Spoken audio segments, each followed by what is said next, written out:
Ancient Aliens is an American television series which premiered on April 20th, 2010 on the History Channel. The program presents the so-called ancient astronaut theory, which is the idea that extraterrestrials visited the Earth in the ancient past, and that historical texts, archaeological records, and various legends contain evidence of this contact. I used to believe that the ancient astronaut theory was true. I spent years learning about it from the popular authors, from video presentations and radio shows. I was an enthusiastic promoter of this idea to my friends and family. Although I no longer feel that way, I want you to know that I have no personal reasons to reject this theory. My current worldview could easily accommodate the existence of extraterrestrials. I hope you will come away from this film, even if you disagree with it, saying that I fairly reviewed the claims of ancient aliens without bias and with respect. I hope to show you that this is not a matter of ancient aliens getting a few details wrong here and there and their main premise remaining true. That is not an option in my opinion. I hope to demonstrate to you that they are wrong not on some, but on every single point where they assert an ancient astronaut theory to explain evidence, and that often they are using deceptive means to do this, and sometimes even fabricating evidence to make their points, as we will see. I would also like the viewer to know that unlike many skeptics of the ancient astronaut theory, I actually concede that something out of the ordinary could have occurred in the ancient past, and that there are certain consistent themes in ancient mythologies and the like that require good explanations. But I think you will quickly see that the ancient astronaut theories do not explain this evidence. You will notice a number that appears periodically on the bottom right-hand corner of the screen throughout this film. This number will appear when I am making a claim that requires a reference in order to back it up, and it will correspond to a number on the companion website ancientaliensdebunked.com. This film is divided into 3 main sections, and each topic can be viewed independently at the website if you choose. I will occasionally be joined by commentary from Dr. Michael Heiser, one of the few actual scholars who has been willing to interact with the ancient astronaut theory. Dr. Heiser has been one of the most articulate proponents of the skeptical viewpoint of this theory, and has written papers and books, as well as almost a dozen websites on the issues we will be covering in this film. We are happy to have him as a part of this film, and we're happy to have you, the viewer, here as well. I encourage you to have an open mind and enjoy the film.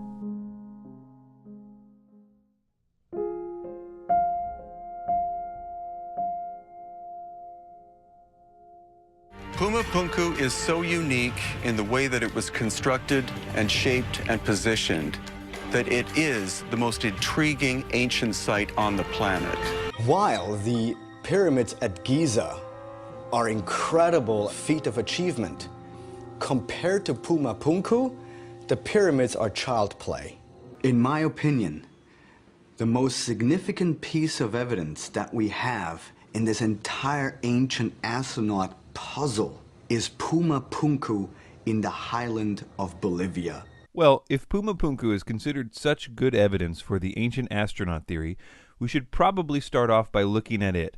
After all, it's the one that they say was built directly by extraterrestrials. Puma Punku is the only site on planet Earth that, in my opinion, was built directly by extraterrestrials. Ancient Aliens starts off with a false dilemma by making people think that it was absolutely impossible for ancient people to construct Puma Punku, even to the point of making outright false claims. One of the most intriguing things there is that the stones that were used there aren't sandstone, they're granite and diorite. The only stone that's harder than diorite is diamond. So the only way that this could have been achieved is if the tools were tipped with diamonds. This is funny because it's totally wrong. The stones are not granite or diorite at Puma Punku. They are red sandstone and andesite. But this is also funny because of the way that he says it. The stones that were used there aren't sandstone, they're granite and diorite. Well, yeah, actually, it is sandstone. You can't blame him, though. It becomes obvious that throughout the series, he often just repeats things he's heard in Erich von Däniken's books. Von Däniken's books are what the Ancient Aliens series is based on. Later, we see Erich von Däniken himself make the exact same, totally wrong claim. Of course made out of stones found on Earth, because you don't transport granite or diorite from another solar system. Von Däniken continues building up this false dilemma. One of these platforms is 800 tons. This is very incorrect. The heaviest block at Puma Punku is 130 tons, and most of the stones are much smaller than that, so he's off by a whopping 670 tons. Unfortunately, we will come to expect this kind of thing from von Däniken as we progress. Ancient Aliens spends quite a lot of time pointing out the various features in the stonemasonry at Puma Punku, and then declaring it impossible to do without power tools. Each of these small drill holes are basically evenly spaced along this routed groove. To me, it's clear that power tools have been used on this unusual block of stone here. Well, exactly, and this surface is as smooth as a tabletop, like in your kitchen. There's no wave to it or anything. This was machined. The sandstone and andesite stones at Puma Punku would have been easily worked with the most basic stoneworking tools. The idea that diamond-tipped power saws were needed is ridiculous. The red sandstone was relatively soft and easy to work with, and even though andesite is pretty hard, because of the way it cooled, it could easily be flaked off using stones as soft as 5.5 on the Mohs scale. Such pounding stones were found all over the andesite quarries in the area. Contrary to Ancient Aliens' claims that archaeologists are baffled by Puma Punku, archaeologists know the basics about how Puma Punku's stones were cut and shaped. This is partly because there is evidence for this all over the site itself. They actually used a method that almost all ancient stoneworkers used. They used hard pounding stones to pound out trough-like depressions. Later on, they used flat stones and sand to grind the stone to make a polished surface. We will see later on that this is also how the Egyptians, thousands of years before this, made their flat-surfaced granite monuments like obelisks. Sand, as we will see later when we look at Egypt, has extremely hard particles in it, and if placed between a flat surface and a rock, can polish even the hardest stones known to man. In fact, the harder the stone is, the better it can be polished using sand. We will also see how sand can turn a piece of copper into a very efficient granite saw or granite drill, a method which the Egyptians utilized quite well. Some stones at Puma Punku that Ancient Aliens would never show the cameras are the ones that are in the middle of this process. They show that at the same time a stone was being pounded by stone hammers, which created these trough-like depressions, the grinding and polishing was taking place on the other end of the stone. Unfinished stones like this one clearly show how they were shaped, and it wasn't with lasers. There's also unmistakable evidence of stone hammers having been used in places that were never meant to be visible, like where certain stones would be connected with one another. And because of that, it's hard for me to believe Erich von Däniken in this next clip, because it would mean that the alien toolbox had a laser gun right next to a stone hammer. Extraterrestrials arrive, the spaceship stands in orbit. Only a smaller space vehicle comes down like a space shuttle. So, just to protect their instruments, they make overnight, with their technology, what we call a base camp. Of course made out of stones found on Earth, because you don't transport granite or diorite from another solar system. And then they disappear. But the wall of their base camp is still there. It is true that stone tools would not be enough to construct Puma Punku, especially for some of the finer points. For that, they would need metal chisels and the equivalent of a carpenter's square. Entire studies have been done detailing how these cuts were made, and nothing spectacular is required except some metal tools like chisels. The arguments against this are usually either that a particular culture did not yet know how to cast metals, or that copper chisels would have been too weak. On the first point, we know that the pre-Incan Andean culture was very skilled at fashioning metals and creating metal alloys. In fact, the people who built Puma Punku were even pouring copper alloys into molds right on site, showing that they had more than enough capability to form all kinds of metal tools. But the question is, what about the tool's strength? Well, even if they were pouring pure copper into a mold, it would still work, but it would need sharpening often. But because archaeologists actually found a few of these metal cramps used by them on site, we now know that they were using a very strong copper arsenic nickel alloy, which made a much stronger final product. Arsenic acts as a deoxidant, preventing the metal from becoming too brittle, and nickel was used in copper alloys specifically to make strong chisels. Once you understand that they had the ability to make strong metal tools in a huge variety of shapes, there is no part of Puma Punku's stonework that would have been too difficult for them. Well, what about these 90-degree right angles that ancient aliens make so much about? One of the amazing things here at Puma Punku is the precision of the blocks. You can see with this block of granite that it's really been cut at very accurate right angles. To make flat surfaces with right angles, you don't need alien technology. You only need a square or a simple equivalent. It's important to keep in mind that Puma Punku would have been built thousands of years after the Egyptians, who had all kinds of squares and plumb bobs and levels and so on. It's a pretty basic stoneworking tool.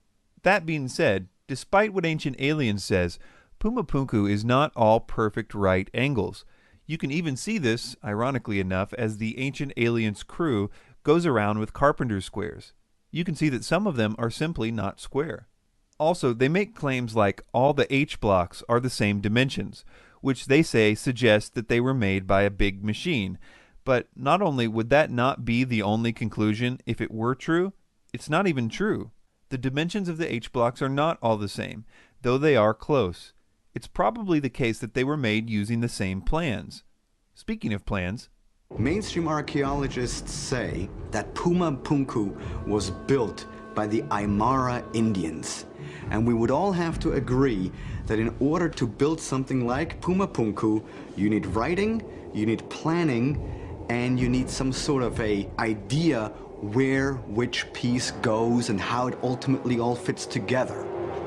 But there is one thing that all the mainstream archaeologists agree upon, that the Aymara didn't have any writing. So how is it possible that they built all of this without plans? the builders of Puma Punku may not have had an alphabet, but they did use the common iconography or artwork of their culture called Yanomama. All the icons on the site are Yanomama, not secret alien code, and this is but one of the many indications of the culture and time that it was built.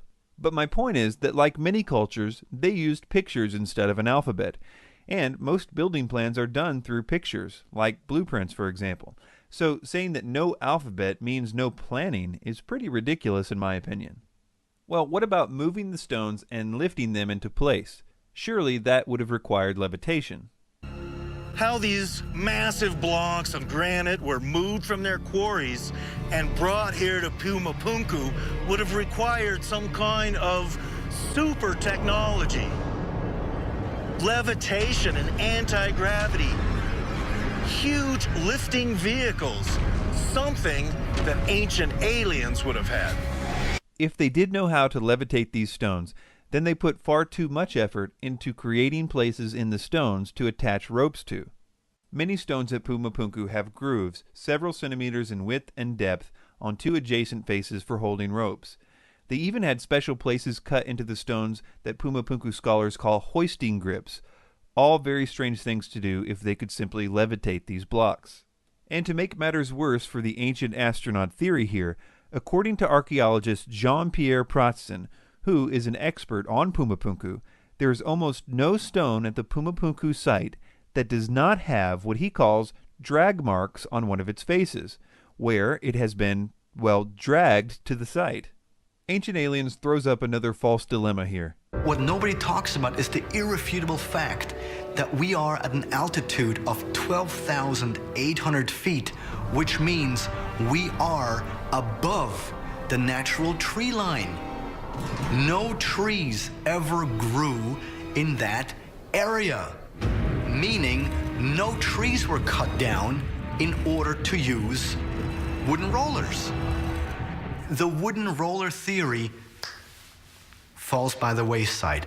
This is like saying that there's no way that the Egyptians used wood because trees didn't grow in Egypt, which is true.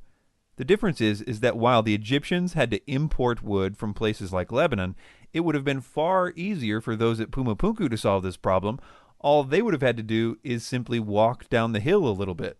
Okay, well, what about this claim? Logic does not exist at Puma Punku because there we have megalithic structures which just lie about this entire site as if ripped apart by some sort of a great force. I propose that logic still exists at Puma Punku, and that the scattered state of the complex can easily be explained. Quoting from archaeologist Alexei Vranich, quote, "The high quality of the stones made it attractive building material for houses, churches, plazas, bridges, even railways." In other words, the stones were pulled down and hauled off by locals for building material. In fact, we have the 400-year-old writings of a visitor to Puma Punku who said that the looting was in full swing even back then. He wrote that if the site was closer to town, he didn't think there would have been any stones left at all. Ancient Aliens says that Puma Punku is 17,000 years old. This is what Vranich said of this claim. Quote, "The idea that Tiwanaku is 14,000 years old is based on a rather faulty study done in 1926. Since then, there has been a huge quantity of work, both on the archaeology and the geology of the area, and all data indicates that Tiwanaku existed from around AD 300 to 500. For more information on the faulty study he's referring to here, I will quote at length from Jason Colavito, who has been debunking ancient astronaut theories for years in his books and blogs. He said the following about this claim. Quote, "Tiwanaku is not 17,000 years old. This date derives from the work of Arthur Poznański, who tried to apply archaeoastronomy to the site, but did so in ways that modern scholars do not recognize as legitimate. Poznański proposed a date of 15,000 BP, before present, i.e. 13,000 BCE, which the geniuses on Ancient Aliens misread as 15,000 BCE, adding an extra 2,000 years onto Poznański's already flawed dates. Here's what he did wrong. Poznański assumed that the Kala Sasaya temple at Tiwanaku was laid out with perfect accuracy to align to the equinoxes and solstices that he felt but could not prove were important to the Tiwanaku people. Thus, on a certain day, the sun was supposed to rise above one rock at the temple and set behind another. Ah, but which rock should we choose? Since the current ruins do not align with these celestial events accurately, he concluded that the ruins must have been built at a time when they would have aligned with that event. Since the sun and sky change positions at a predictable rate due to the gradual changes in the angle of the Earth's axis, he concluded that the Kala Sasaya temple was built in 13,000 BCE as a solar observatory, despite no other evidence of solar astronomy at the site. The long and the short of it is that Poznański assumed celestial alignments and assumed flawless construction, and then used his assumptions to prove that his assumptions were correct. Colavito also has this picture of the site with the caption, "Pick a rock, any rock, one of them must align with something." This site has been dated using a huge variety of methods, things like carbon dating, the type of metals they used, the debris found in certain places, the type of iconography they used. Literally every kind of dating method applied comes to the same conclusion.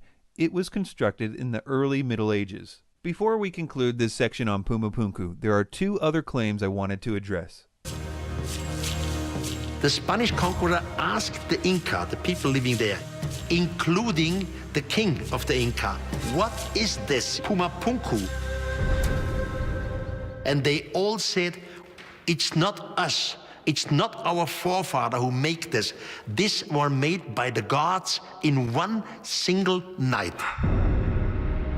Usually a king is proud about what his people did, about the precision and so on. In that case, the chief and the people said, "No, it was not us. It was the gods who made it." If you understand a little about the Incan imperial system and religion, you will understand why the Incans didn't claim the site, and even why they claimed that it had a supernatural origin. Part of the Incan state religion was that the Incan Empire was the first civilization, and it was created by God himself. It was a very convenient idea for bolstering the Incan case for the right to rule everyone else. When the Incans arrived at Puma Punku, the site had already been abandoned for at least 100 years. Admitting that there was a pre-Incan culture at all, let alone one with more skill than them, would have been detrimental to the whole scheme. So they slightly modified their already existing mythology to include Puma Punku. So instead of Viracocha creating the Incan capital, he also created Puma Punku. And just like that, the Incans were still the oldest and greatest civilization, even though everyone probably knew it wasn't true. And finally, Ancient Aliens says the following about what the ancient local people believed regarding who constructed Puma Punku. Local legends suggest that Tiahuanaco was built as a site of religious pilgrimage to celebrate the arrival of sky gods. But this is a total lie. Viracocha came from the sea, not from the sky. This is a very sneaky move by Ancient Aliens, in my opinion.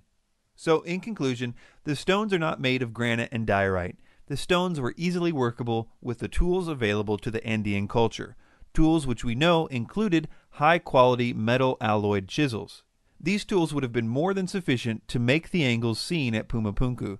The faces of the rocks have been finished using a polishing technique after being rough cut using stone hammers, evidenced by the unfinished stones and hidden areas of the finished stones.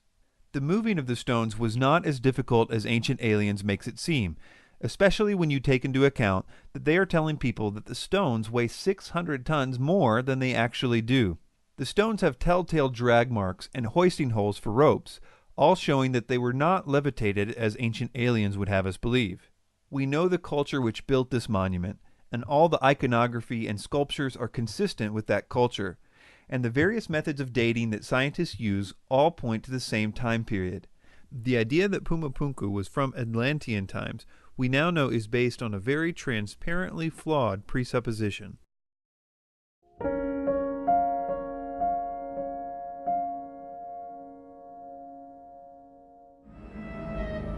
Perhaps the most familiar and most mysterious megalithic structure in all the world is the Great Pyramid of Giza. The enormous size and weight of the stones, multiplied by the sheer number of them, makes one thing certain.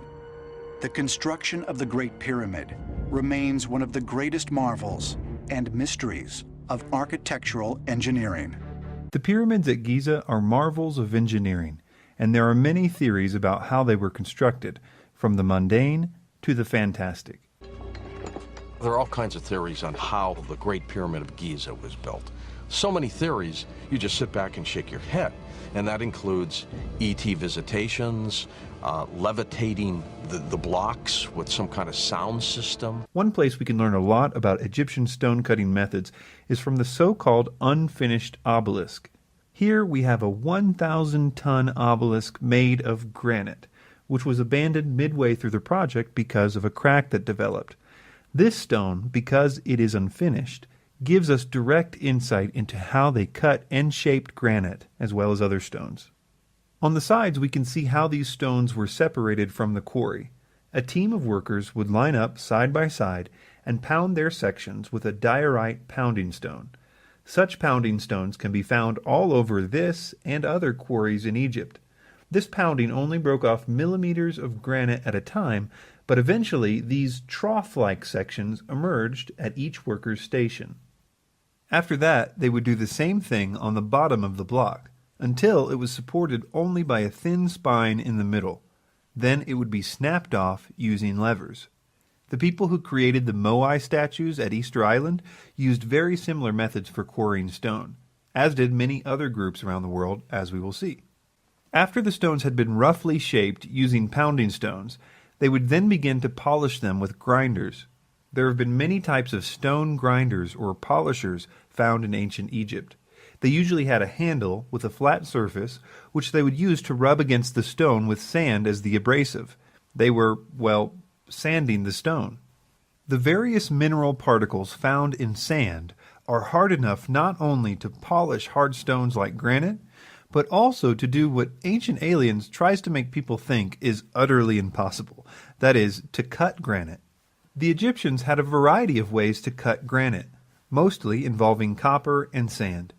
There are plenty of saw marks on granite stones in Egypt.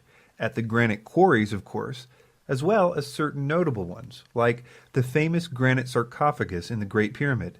The person who was doing the sawing on the sarcophagus sawed for a while at the wrong angle before realizing his mistake and going in the right direction, which left a pretty big mark for us to study.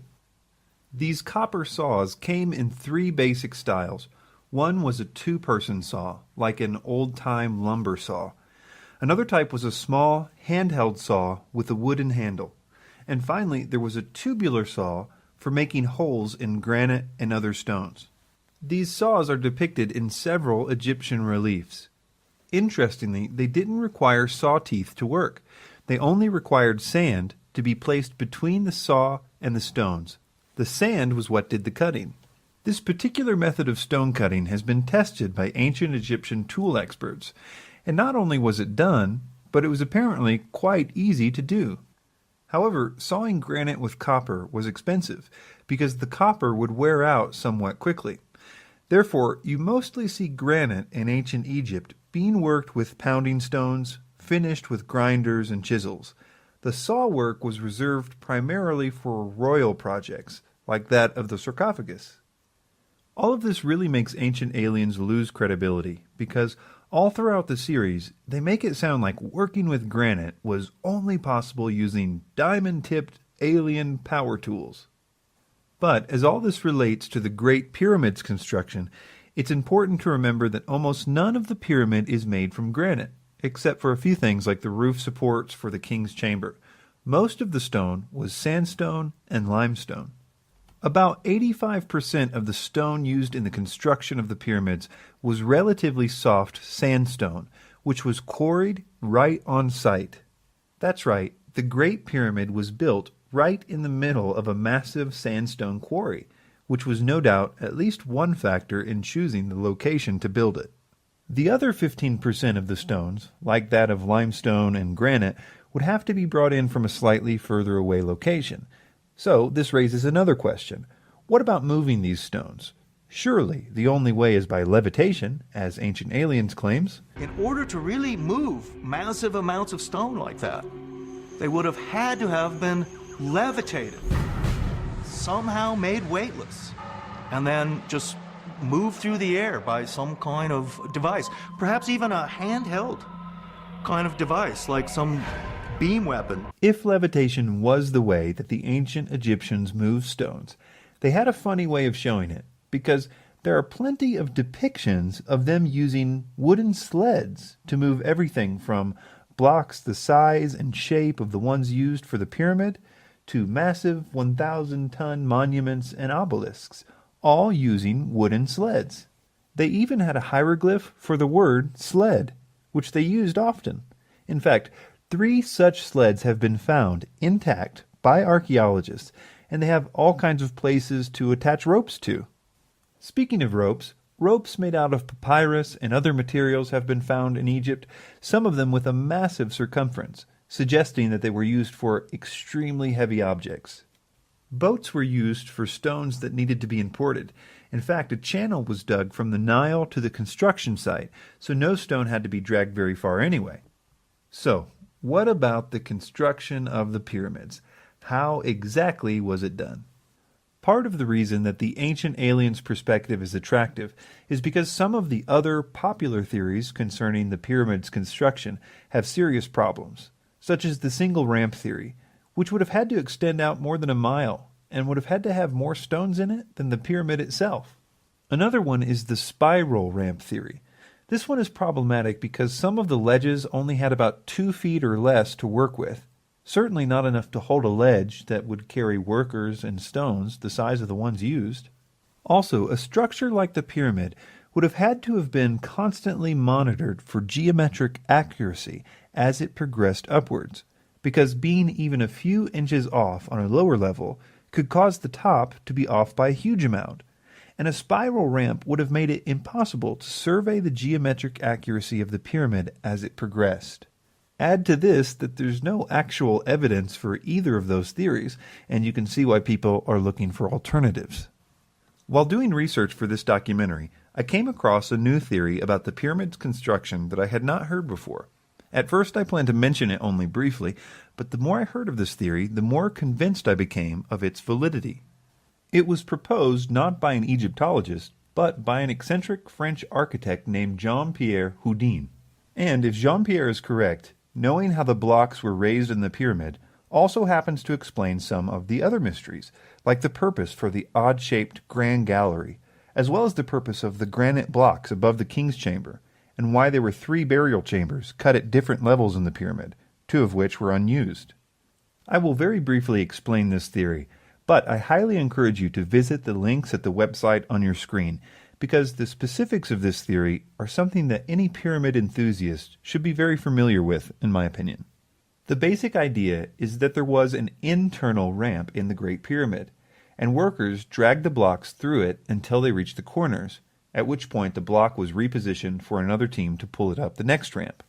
Also, the exterior limestone blocks with the polished finish would have been positioned and aligned first to ensure geometric accuracy, and then the sandstone blocks would have been positioned behind them as filler. This would mean that all the internal chambers, like the Queen and King's chamber, were built as the pyramid progressed upwards in the light of day.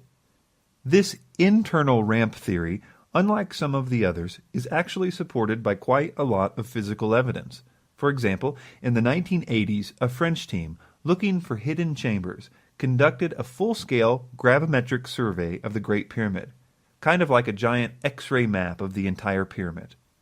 They actually found evidence of this internal ramp through their study, but they had no idea what to think of the spiral pattern they saw at the time, so they simply filed it away until they heard about Jean-Pierre's internal ramp theory 14 years later.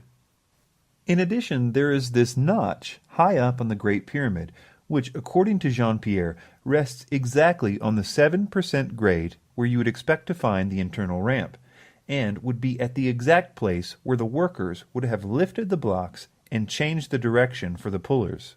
Bob Breyer, an Egyptologist who was working with Jean-Pierre, was only allowed a few minutes to survey this notch and take a few pictures and measurements. They found that there was indeed a large space behind these stones, and they made extensive computer models with the pictures that were taken. As of 2012, the team is still waiting for clearance from the Egyptian authorities to conduct a full-scale survey of this notch. But perhaps even more interesting than this is the purpose for the Grand Gallery and the granite stones above the king's chamber. I mention them together because, according to Jean-Pierre, they are intimately connected. First, it's important to know the main difference between the Great Pyramid and the other 2 pyramids at Giza is that the Great Pyramid's burial chamber was inside the pyramid. The other 2 were underground, cut directly into the bedrock, which meant that in those 2 pyramids they did not have to worry about the hundreds of thousands of tons of stone above it collapsing onto the tomb. The Great Pyramid was different. Its chambers were in the middle of the pyramid, and because of this, the designer had to get creative to prevent the stones from collapsing in on the chambers. In earlier pyramids in the area, this had been accomplished using a stone roof that came together at an apex, which distributed the weight of the blocks away from the chamber. But for the Great Pyramid, the designer wanted to be more ornate, opting for a flat roof in the king's chamber, which would have easily collapsed if he didn't find a way to distribute the weight of the stones above it away from the roof. He ingeniously added a series of large granite blocks, spaced out evenly above the chamber, capping those stones with the same apex roof idea from the earlier pyramids, which distributed the weight safely away from the king's chamber ceiling. This did indeed solve the problem of the weight of the stones collapsing the chamber, but it caused another problem. How could you get those granite stones up there for placement? They would have been too big for the internal ramp, and too heavy even at a 7% incline. For the solution, we looked to the Grand Gallery. The Grand Gallery has puzzled Egyptologists ever since it was discovered. It's such an odd shape, and it doesn't seem to make sense to construct it the way it's constructed if it's simply a path to get from point A to point B. This has led to much speculation about its purpose. Jean-Pierre has proposed that the Grand Gallery was used as a massive counterweight system, where a wooden trolley was loaded with stones and rigged with ropes, and was used to provide the force to lift the heaviest objects. Basically, it was the equivalent of a freight elevator. There's actually a lot of physical evidence for this too, and it explains all kinds of peculiar details about the Grand Gallery. For example, the odd holes in the so-called benches of the Grand Gallery were used to connect a wooden guide system for the trolley. It also explains why there are remnants of grease as well as scratches along the bottom of the chamber where the trolley would have rubbed against the stone. It was apparently lubricated to make it run smoother. It explains the odd way the stones were worn at the top of the so-called step of the Grand Gallery, exactly where the ropes would have had to be. This area has now been cemented over to make a step, but you can see in the old pictures what it looked like when the first explorers arrived. This freight elevator would have required a small external ramp, which there is some evidence for, and even those who oppose the long, single ramp theory agree that there probably was a small ramp at the beginning of the construction. This ramp would have been dismantled after the completion of the king's chamber, and the stones would have been dragged up the internal ramp to finish the rest of the pyramid. Jean-Pierre and his team have made a lot of converts to this idea, including a number of well-respected Egyptologists and pyramid experts. But as of 2012, they are still in the final stages of being approved by the Egyptian government for more work on the site. Houdin's idea of an internal ramp, I think, is coherent. I think there's good circumstantial evidence for it. If you have watched the National Geographic special on his view, I think you would agree that there is good circumstantial evidence for it. It has a lot of explanatory power for a lot of the fundamental questions. And I think it's important because Houdin's theory depends on a very simple idea in engineering, both in the ancient world and in today's world, and that is the use of weight and counterweight, using the weight of one object to lift an object of greater weight. Whether or not this theory proves to be perfectly true in every respect will hopefully soon be seen. But I at least hope that by now most of us can see that these construction techniques are well within the capability of mankind to conceive of and to do without the intervention of aliens.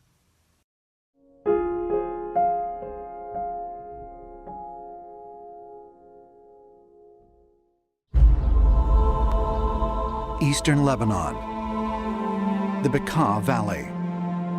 Here, at this archaeological site, stand the ruins of Heliopolis, built in the 4th century BC by Alexander the Great to honor Zeus. But beneath the Corinthian columns and remnants of both Greek and Roman architecture lie the ruins of a site that is much, much older. According to archaeologists, it dates back nearly 9,000 years. The ancient city of Baalbek, named after the early Canaanite deity Baal. And so because it was already sacred to the god Baal, then later the Greeks and the Romans then would build temples on this very same spot. Archaeological surveys have revealed that the enormous stone foundation that lies at the base of the site dates back tens of thousands of years. But even more significant to ancient astronaut theorists is their belief that the colossal stone platform may once have served as a landing pad for space travelers.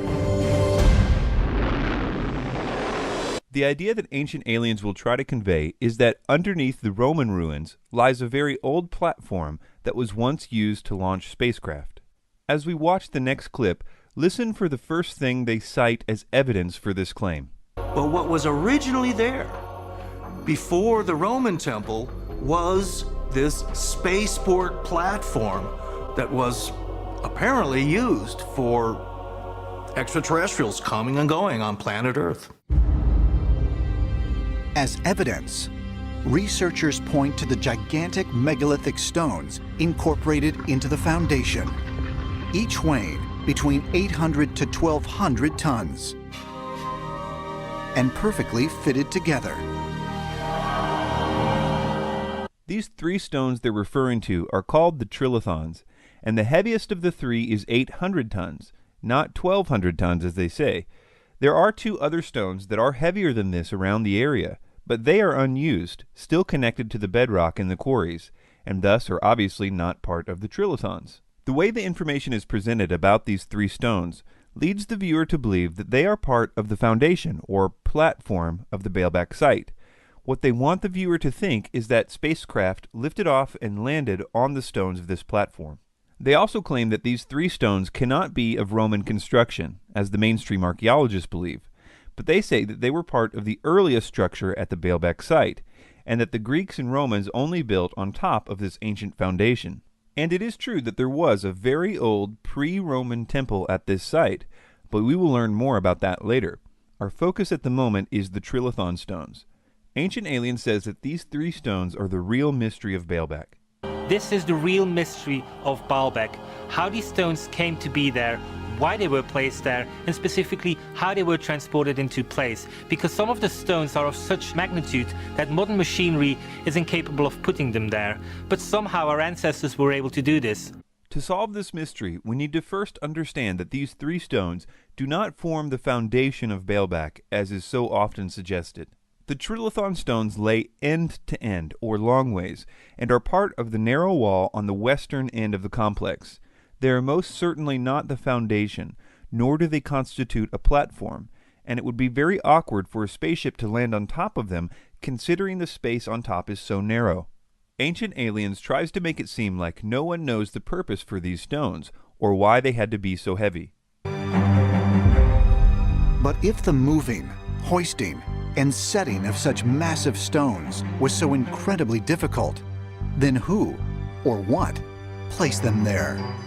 And perhaps more importantly, why?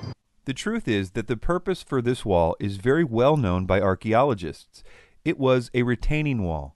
Retaining wall technology really improved with the Greeks because of the importance of the amphitheater in their culture. Because most amphitheaters were sunken into the ground and surrounded by earth, they needed to construct retaining walls to hold back the soil. Then the Romans came along and basically perfected the practice. The rule of thumb in retaining walls, even today, is the bigger and heavier the stones, the better the retaining wall. Also, the stones needed to be in as big of sections as possible. In other words, huge sections of uncut stone.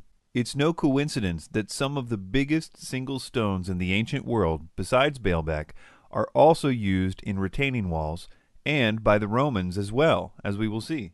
Retaining walls were especially important if there was a lot of soil erosion at the site, or if the platform you were trying to build was on a steep incline. At Baalbek, the platform was built right on the side of a huge hill, so for that reason alone, it would require a retaining wall if they intended to make a large level platform. But if you added to that a soil erosion problem, you would have 2 very good reasons for a huge retaining wall at Baalbek. So, does the area around Baalbek have a problem with soil erosion? The answer is yes, probably one of the biggest in the world. You can see evidence of soil erosion all around the Baalbek site.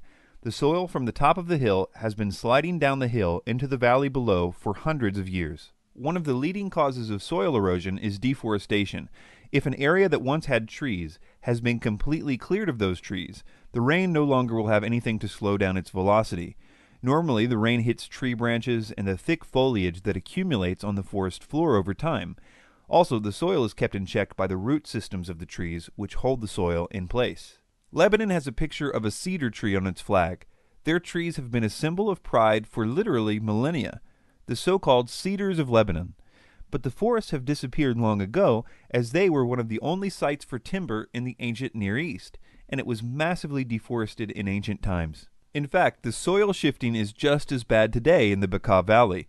The UN in 2006 proposed a series of solutions to deal with this now full-scale environmental disaster in the Baalbek region. Homes in the region are being abandoned as their foundations shift and they become inhabitable. But although these proposed solutions by the UN may be new, this problem is an ancient one the Romans would have been well aware of. The massive Trilithon stones provided the weight needed to press down and secure the stones in the wall below. This is why you only see these huge stones on one side of Baalbek, the side where the steep slope is. The idea that these stones were part of a platform and were used as a landing pad is something that requires ignorance of the layout of the site in order to believe. Well, what about the age of this wall? Is it from the Roman period of construction, or is it from the pre-Roman Canaanite era? There is a lot of confusion about this point because there was indeed a very old pre-Roman temple on this site.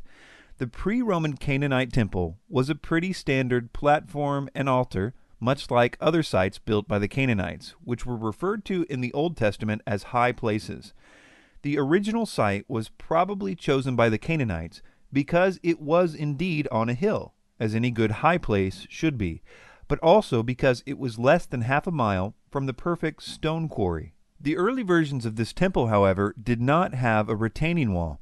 As the different groups added to the site over the years, the site changed drastically. The Romans alone spent 200 years doing construction at the site. Think of that. That would be like starting a construction project in 1812 that only just now came to completion. That's a long time to be working on a project. So yes, Baalbek is built on a very old Canaanite altar to Baal, but the trilithon stones were not part of that site, nor are they part of the foundation as is often claimed. They are part of a very necessary retaining wall. The question still remains, however, about the methods for moving and lifting these stones. Some have suggested that this stone alone weighs in excess of 1,200 tons. How was it moved there? Because obviously it's situated on top of these stone rows that we can find down here, which means that this stone had to be lifted and then set on top of these stones down here. So did the Romans have the technology to move and lift such stones? Well, all you have to do is look one country over to find out. About the same time the Romans were beginning their 200-year project at Baalbek, another project of similar magnitude was beginning by the Roman client king Herod the Great in 19 BC. Herod, using Roman techniques, renovated the Temple Mount to earn favor with the Jews, who viewed him as a Roman proxy, not a Jew. The expanded version of the temple was double the size of the original, but in order to make this expansion, he had to incorporate part of the hill to the northeast, which meant that he had to construct a massive retaining wall in order to hold back the force of the earth in order to build the massive platform. There is a portion of this retaining wall still standing today, and it contains the second largest set of single stones next to Baalbek. Just like Baalbek, there are several of these stones lined up to form the wall and to provide the weight and size needed to hold back the earth. They call the four largest stones the master course. The weight of the heaviest one is 630 tons, only a little over 100 tons less than Baalbek's biggest stone, and no one denies that these stones were cut, moved, and lifted to perfection using Roman and local techniques. As a side note, it's tempting to think that the holes visible in these stones were used for lifting, but these holes were cut after the stones were placed. They were used to hold plaster in place for certain water projects and only go a few inches deep. Anyway, is it really logical to believe that the Romans could cut, move, and lift 630-ton blocks for retaining walls just fine, but if you added another 100 tons, it would require alien technology? We know that the Romans, about this same time, had taken a liking to Egyptian obelisks. They started dragging these obelisks back to Rome in large numbers, and Rome was hundreds of miles by land and sea from Egypt, whereas Baalbek was less than a mile from the quarry. Some of these obelisks were almost 500 tons, so the Romans had a lot of opportunities to get good at moving stones about the same size and shape of the trilithon stones. There are even Roman descriptions of the process of moving obelisks by Marcellinus Comus, as well as reliefs such as the one on the bottom of the Theodosius obelisk in Istanbul. The ancient Roman writings of Marcus Vitruvius Pollio describe in detail many of the Roman technological advantages, like pulleys, which would reduce the force needed by half for each pulley used. He even described their ingenious way of moving stones by constructing huge oak wheels on either end of the block, whether they were round like pillars or huge rectangular stones like the trilithons. They would then be pulled by oxen to the site. So what about the lifting of the trilithon stones at Baalbek? Some make the point that the trilithon stones do not have Lewis holes in them like many of the other Roman stones at Baalbek. Lewis holes is the name for the holes that the Romans would drill in the stones for lifting with their cranes. Yes, the Romans had cranes, and although their cranes only had a 5-ton capacity, often they would combine many of them together, which would obviously give them a greater capacity. So why don't these 3 stones contain these holes, like all the rest of the stones at Baalbek? Well, first of all, I wouldn't be so sure that they don't. No one has ever seen what is on the ends of these stones. It may very well be that they decided against a straight-up or dead lift of the trilithon stones because of their weight, and instead decided to lift up only one side of the stone. You would really only need to lift it high enough and long enough to get even the smallest brace underneath it, because at that point you would have a number of mechanical advantages and therefore options. For example, watch as this man makes a Stonehenge in his backyard all by himself using a simple counterweight method.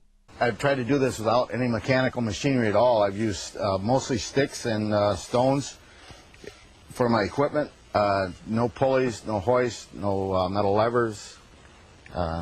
Just try to use gravity too, I believe is my favorite tool. Whoop. The first goal is getting this block 3 feet off the ground. In order to move it up to this point, I just rock the block back and forth, adding weight to that end, and that opens a gap on this side, and just slide a board in. Then I add the weight to that end, there she goes, and slide a board in on this end. This shoring box acts like a jack, slowly raising the block. But it's not really even necessary for them to have been lifted. A French paper written by Jean-Pierre Adam meticulously details how the stones could have been moved using the specifications provided by Marcus Vitruvius Pollio by constructing roads underneath the stones on rollers, and the roads were raised to lead to the exact place of their placement, which was easy at Baalbek because of the terrain, so it wouldn't require any lifting, and then using man-powered drums and a system of capstans to pull the stones along the road. This method would have only required 144 workers to accomplish. It's also helpful for people to remember that the largest stone ever moved in the world is the so-called Thunderstone in Russia, moved in the 1700s using no modern equipment. This stone is 1.5 tons larger than the largest trilithon stone, and we know that moving it didn't require any alien technology. Well, what about this claim? What's really interesting about Baalbek is it's always been known as the landing place. There's an actual text from Sumerian times called the Epic of Gilgamesh. Gilgamesh actually claims to have seen rockets descend and ascend from Baalbek, the landing place. These claims come directly from the writings of Zecharia Sitchin, and they are totally untrue. Baalbek was not called the landing place, and the Epic of Gilgamesh never speaks of rockets ascending and descending anywhere in it. If you're going to make these assertions, okay, I would want the passage. I want to see the passage in Gilgamesh that names Baalbek specifically. Okay, I'm naturally skeptical that there is such a passage, but if you're going to make this claim, you have to be able to establish with certainty, not even just a general region. You have to establish with certainty that these are the stones, or that these stones are what is being referred to in any given text. Sitchin, when making this claim in his book, never tells the reader where they can find this in the Epic of Gilgamesh. This is probably because it makes it harder for the reader to check his facts. Yeah, I have personally found the writings of Sitchin very frustrating from the perspective of a scholar and an academic, which is what I am. It's sort of reflexively what I look for. It's very hard to follow his trail because he just doesn't cite sources. Even if he cites a source, for instance, an ancient text, he doesn't give you sort of the chapter and verse. He doesn't give you the tablet numbers, the line numbers, and I have to look at it and say it's either really lazy or he doesn't want you to be able to check up on him. It's one or the other. I will link the actual section of the Epic as well as a link to the online resources to check the Sumerian text for yourselves at the website ancientaliensdebunked.com. Nowadays, all the Sumerian tablets, including their own dictionaries, are searchable online. Yes, the Sumerians wrote their own extensive and detailed dictionaries, so we don't have to trust Sitchin or anyone else. We can basically just ask the Sumerians what they thought a word meant. And it becomes painfully obvious to anyone that cares enough to look that Sitchin was at best totally incompetent as a translator, and at worst a scam artist. See SitchinIsWrong.com to begin your journey in losing any confidence in the so-called translations of Zecharia Sitchin. In conclusion, the trilithon stones are part of a necessary retaining wall, not a foundation, and such walls were common to the Greeks and Romans. The retaining wall was not part of the simple, original, much smaller temple at Baalbek, and we know from other retaining walls of similar size, built by the Romans at the same time and in the same area, that they were more than capable of moving and placing stones of that size and shape, also evidenced by their ability to move obelisks. This is especially true if you gave them over 200 years in which to do it.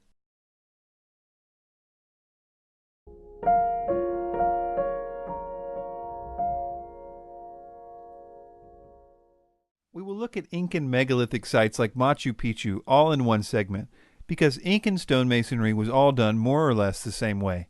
In regard to Incan building, Ancient Aliens focuses most of its attention on the curved or beveled edges of the stones.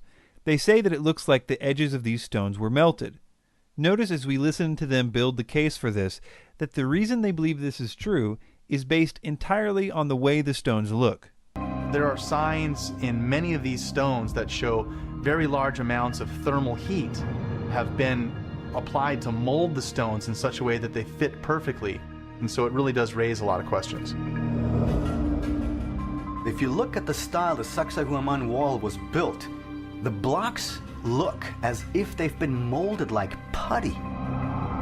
If you can mold stone into place, then all of a sudden, as crazy as this sounds, it makes more sense.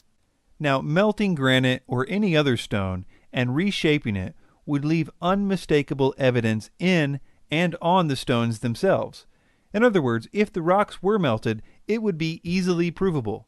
It would not be a matter of what the stones look like. It would be a simple yes or no question. Ancient Aliens skips this step of proving or disproving their theory. Instead, they assume that the rocks were melted based on the look of the stones and move on to the step of trying to figure out who would have the technology to melt stones. I have a stone torch, which I use for sometimes shaping granite, and I mean, it generates a temperature of in excess of 3,000 degrees. 3,000 degrees. That's a lot. When we look back at the ancients, and we see a technology that they couldn't possibly know, there's only two possibilities of that. Either God did it, which we really don't think happened, or some high-tech civilization from another planet came and showed them how to do it, then took their materials and tools and went back home. I think there's at least one more possibility that Mr. Dunn may have missed. Every shaped stone at any Incan site has what archaeologists call pit marks or pit scars. They occur when stone hammers are used to quarry and shape the stone. In addition, archaeologists have found a huge number of Incan stone hammers at the quarries. And, almost uniquely to the Incans, they are found at the building sites too, because the Incans only rough cut the stones at the quarries. They did the finish work on site, so the stones would perfectly fit the stones around them. Well, how did the Incans accomplish these beveled edges? They used a smaller gauge stone hammer for the outer section. The evidence for this can be seen on every single stone that has these edges. You can see that the pit scars are much more numerous and smaller on the edges, showing that more blows with a smaller stone was used to achieve the detail work. Another reason that this is no mystery to archaeologists is because there are a large number of stones in various stages of construction in the ancient Incan quarries. These stones reveal that indeed the Incan stonemasons were using some of the most basic tools, even for their time. If you would like to learn more about the details of this, I'll link you to some peer-reviewed papers that can tell you more than you'd ever want to know, including details of experiments done. For example, a single scientist in 90 minutes accomplished similar cuts with similar tools. And all of this makes what Dunn says here one of the most off-the-wall things ever said in the Ancient Aliens series. I can't help but think that whoever was behind this thought the process through from beginning to end. They didn't quarry the rock and then decide, how the heck are we going to transport this?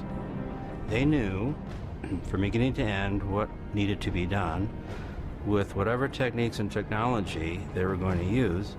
In industry today, there's a kind of an adage, keep it simple, stupid. Based on his experience, Mike Dunn believes the simplest way to build the Great Walls of Machu Picchu would have been to transport small rocks to the site, then melt them, and use molds to fashion the exact size and shape needed. So he says it's more simple to melt the granite, something so complicated that we don't really even know how to do it today. Is that really the most simple solution he could come up with? And then to say that they poured the melted rocks into a mold. I mean, look at these walls. Can anyone look at this and say, yeah, that looks like they were made from the same mold? These are not exactly bricks of the same size and shape. Unless he wants to say that they made a new mold for every block, in which case we would go well out of the range of this being the most simple solution. As far as how the Incans moved the stones into place, they left us a lot of evidence behind in the form of ramps. There are Incan ramps all over the place, still in existence today, in the quarries and at the building sites. The Incans had one of the most massive workforces in all the ancient world. They were like the Roman Empire of the West, and they had an absolutely huge labor force at the ready for these types of projects. So we know these rocks were not melted and put into molds as Ancient Aliens tells us. We actually know exactly how they made these rounded edges, because of the pit marks left behind, as well as the huge number of stone hammers found in the quarries. There are no mysteries that require alien input with Incan stonework.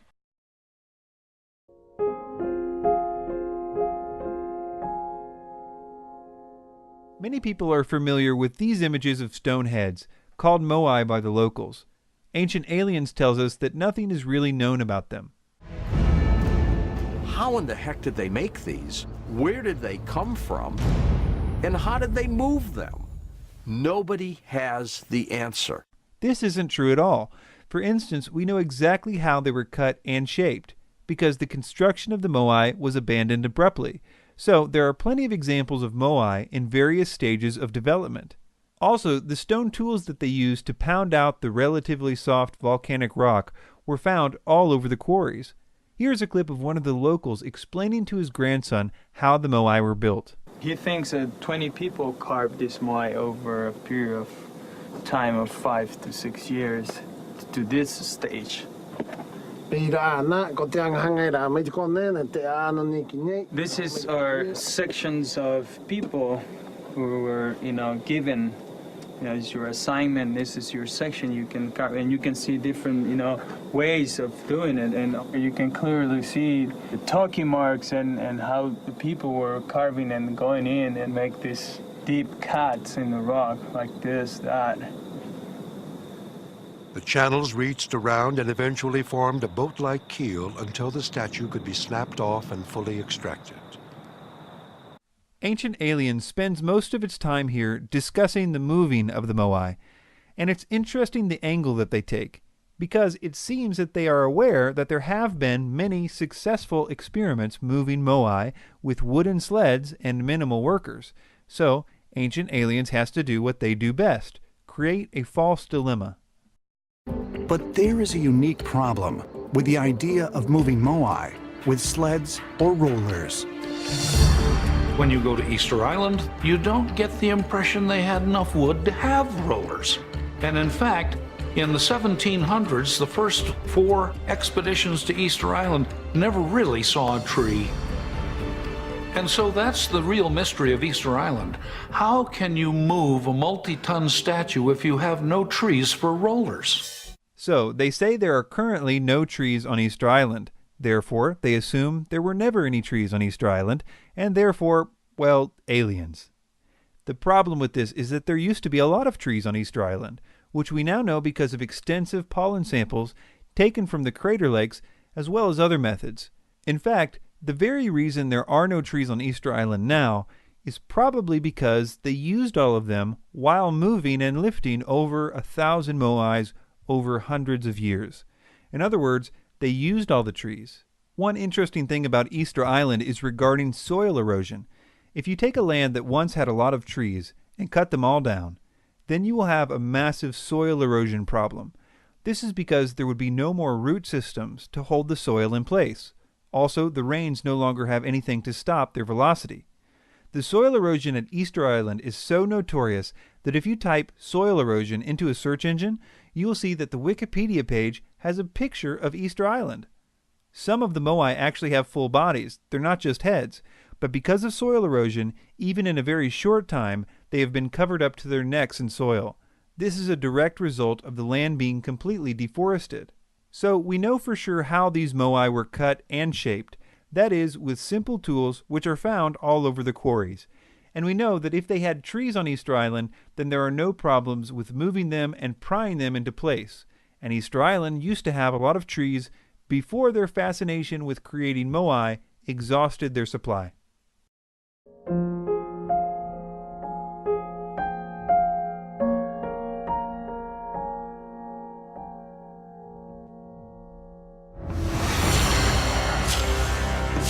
Arguably, the most remarkable Mayan artifact ever found, the stone sarcophagus lid of King Pacal, has produced considerable controversy. Mainstream scholars believe the depiction is of King Pacal on a journey to the underworld. But ancient astronaut theorists believe the king is portrayed seated at the controls of a spacecraft and have dubbed him the Palenque astronaut. He appears to be going into space. He's the original rocket man. There, manipulating his spacecraft, going into space.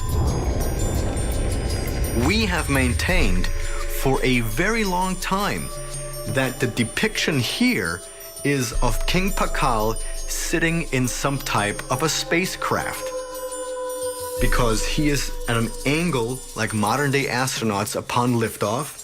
He's manipulating some controls right here. He has some type of a breathing apparatus or some type of a telescope in front of his face. His feet are on some type of a pedal. And down here, you have something that looks like an exhaust with flames.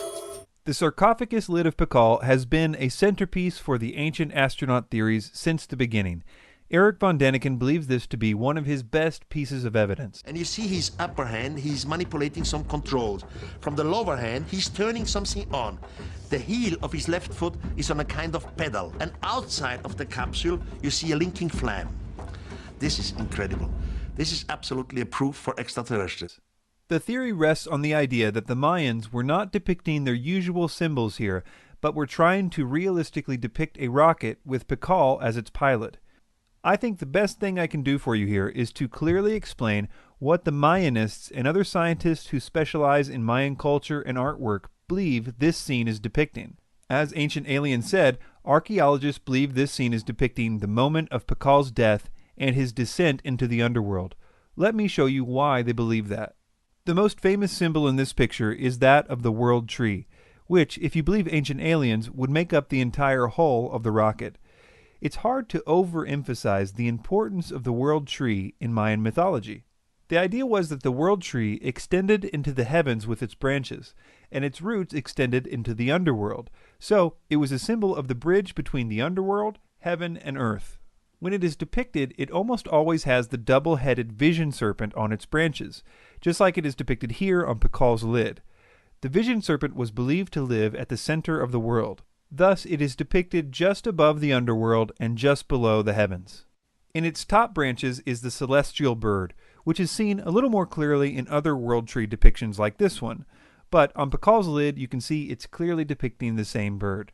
The celestial bird represented the heavens, and thus was pictured on top of the World Tree. What Ancient Aliens says is the exhaust or fire from the rocket's takeoff is the roots of the World Tree extending into the underworld, which is not just typical for the depictions of the World Tree, it's pretty much a requirement. In the underworld, we see a picture of the Mayan sun monster, which Pacal is riding into the underworld. The idea was that every time the sun set, it was actually traveling into the underworld, where it would die, like everything else in the underworld. You can even see the bottom half of the sun's face was a skeleton, while the top half still had flesh and had not yet died. This too is a common theme showing the moment of transition. So Pacal is hitching a ride on the sun into the underworld. Even the so-called smoke is easily explained when you understand Mayan symbols. In Mayan art, whenever you see a so-called traveler, which is a person in transition from one world to the next, there must be something that is making that travel possible. Sometimes it's a twisted umbilical cord, but almost always it's a serpent, often a double-headed serpent.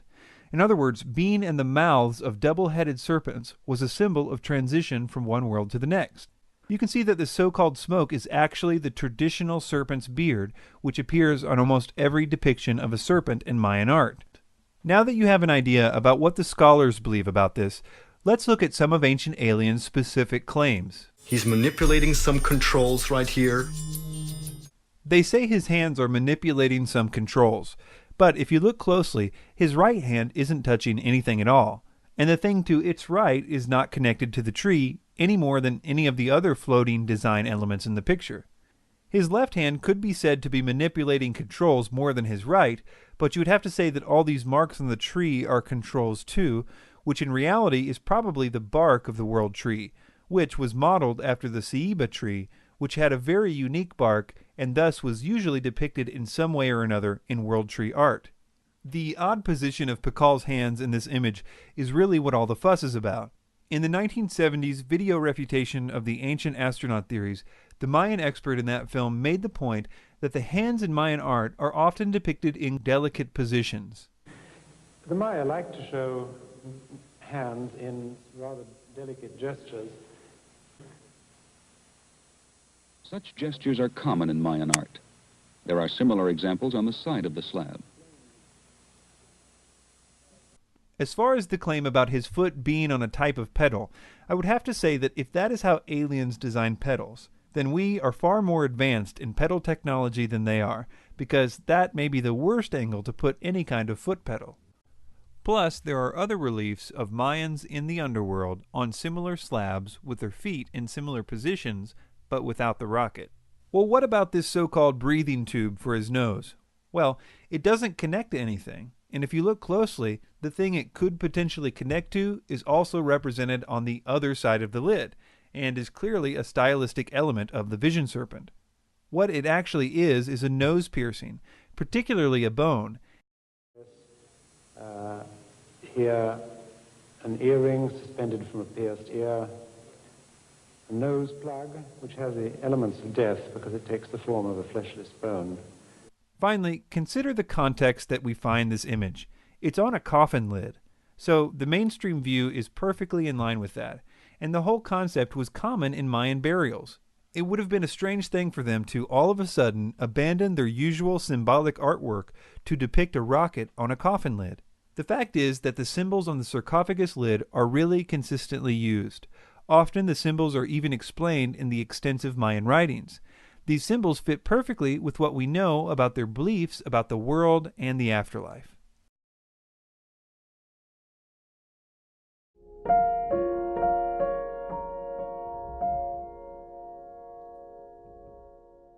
The Nazca Lines of Peru have been an important part of the ancient astronaut theory since its beginning. Originally, von Däniken claimed that the lines were kind of a UFO runway, or a type of alien airport, where the alien craft landed and took off. When challenged by Carl Sagan and others on this point in an early documentary, von Däniken kind of backtracked on this and said that he meant that the lines were created as a result of the spacecraft landing. I never said that the extraterrestrial needed runways with concrete or something like this. My idea, which I developed in my second book and also in the book In Search of Ancient Gods, the picture book, was that some vehicle was coming down, not an interstellar spaceship, simply a small vehicle, and landing with an effect maybe even of the air cushion system. So they don't need landing tracks, but simply by the landing itself, some sand and stones are blown away, and you have a simple track on the ground. And after maybe a few hours or a few days, they start again, maybe in another direction, you have a second track, the take-off track. In other words, he's saying that the spacecraft dragged on the surface of the ground as they landed, and that the lines are therefore the unintentional result of spacecraft landing. For the Ancient Alien series, however, it seems that they are back to claiming it was an airport. The lines look like airstrips. They start abruptly, they end abruptly. Looking at Nazca from the air, it looks like an airport. And it really does, because you have all these bands wide bands that look like airstrips that are laid on top of each other, but you also have these gigantic, long, straight lines that go for miles and miles over valleys, over mountains. Either explanation seems to fall short of explaining why these lines are sometimes several miles long, one of them being almost 15 miles long. It would be a pretty inefficient spacecraft if it took 15 miles for it to take off, or, in the alternate explanation, if it needed to drag on the ground for 15 miles before it stopped. We will look more into this later. In the meantime, I want to look at what I think may be the most ridiculous claim of the entire Ancient Alien series. At Nazca, entire mountaintops have been removed. I mean, this all requires machining. And I'm not talking, you know, a little wheelbarrow and a pick. I'm talking sophisticated machinery, because we today would also need sophisticated machinery in order to achieve such feats. They are claiming that this mountain in the Nazca region has been artificially sheared off. But what they are referring to is a plateau. Plateaus and mesas are naturally flat on top. They occur all over the world, and geologists know exactly how they form. In light of that, it makes them spending so much time on this point kind of funny. There the mountain's cap comes up from both sides. Here it was flat. This is absolutely incredible. This is one of the most craziest pictures I made about Nazca. The crazy thing is, the rubble, the remains of that summit or that mountaintop, gone. It's nowhere. It's not in the valley down below. It's nowhere in the region. What happened to it? Okay, moving on to the lines. Nazca doesn't just have straight lines. There are also several images of animals, such as monkeys, spiders, fish, jaguars, llamas, lizards, and dogs. Contrary to what Ancient Alien says, the way that they were made is very well known. In fact, it's ridiculously simple. They simply moved the reddish-brown iron oxide-covered pebbles that cover the surface of the Nazca Desert out of the way. When the gravel is moved, the layer underneath is exposed, which is much lighter, and the contrast of the two colors creates the Nazca Line. If you were in the Nazca Desert, you could create a Nazca Line by running your finger over the surface of the ground. It would probably stay there for hundreds of years, too, because the Nazca Desert is one of the driest places in the world, and it almost never receives rain. If it did, the lines would have been washed away long ago because they are so superficial. Well, if these lines aren't an alien airport, what are they? What is known are the basic beliefs about religion in the ancient Nazca culture. Likely related to the arid and extreme nature of their environment, Nazca religious beliefs were centered around agriculture and fertility. Much of the Nazca art depicts powerful nature gods, such as the mythical killer whale, the harvesters, and the mythical spotted cat, etc. Essentially, they worshipped gods represented by animals, which they thought controlled things like water and crops. I might add that they were super serious about this too. So serious that they decapitated lots and lots of humans in order to appease these nature gods. I think it's fair to say that the Nazca people were obsessed with beheadings. On their pottery, it depicts crops growing from severed heads, and there are other things too that show the connections that they believed severed heads had to good crops. All that to say that these people were dead serious about farming, and if you're serious about farming, you must also be serious about water. And if you are farming in the desert, then it's off the charts how serious about water you would be. I mention this because it helps to explain what the Nazca Lines likely are. First, let's take the depictions of animals. For the most part, all of these animals can also be found depicted in Nazcan pottery. They were the Nazca gods of water and fertility. If you asked an ancient Nazcan what they believed about the world and how it worked, they would likely say something like, "We take hallucinogenic drugs, we cut off a lot of heads, all in hopes that the monkey spirit will help us have some good crops this year." That just isn't what you would expect to hear if these people were smack dab in the middle of a massive mining operation conducted by UFO flying spacemen. There should be some hint of that in their mythology, if it were true. But if it is true, they apparently couldn't have cared less based on their lack of any indication in their belief system. Moving on to the actual lines. In order to understand these, we need to know a few more facts. One aspect of the Nazcan religion was huge pilgrimages. Massive amounts of Nazcans would walk to certain holy sites throughout their year. There they would participate in big religious events. The main place that they walked to was a place called Cahuachi, very near the Nazca Lines. For a long time, archaeologists thought that it was the biggest Nazcan city ever found. But slowly they realized that it was never a place of permanent residence, but was only a place for all the pilgrims to converge. And what they did after they all walked there was, well, do some more walking. These walks are called processions when they are in a religious context. In the Nazcan culture, everyone got together and walked on these specific paths. The idea was that by getting everyone together and doing these rituals, they could appease these water gods.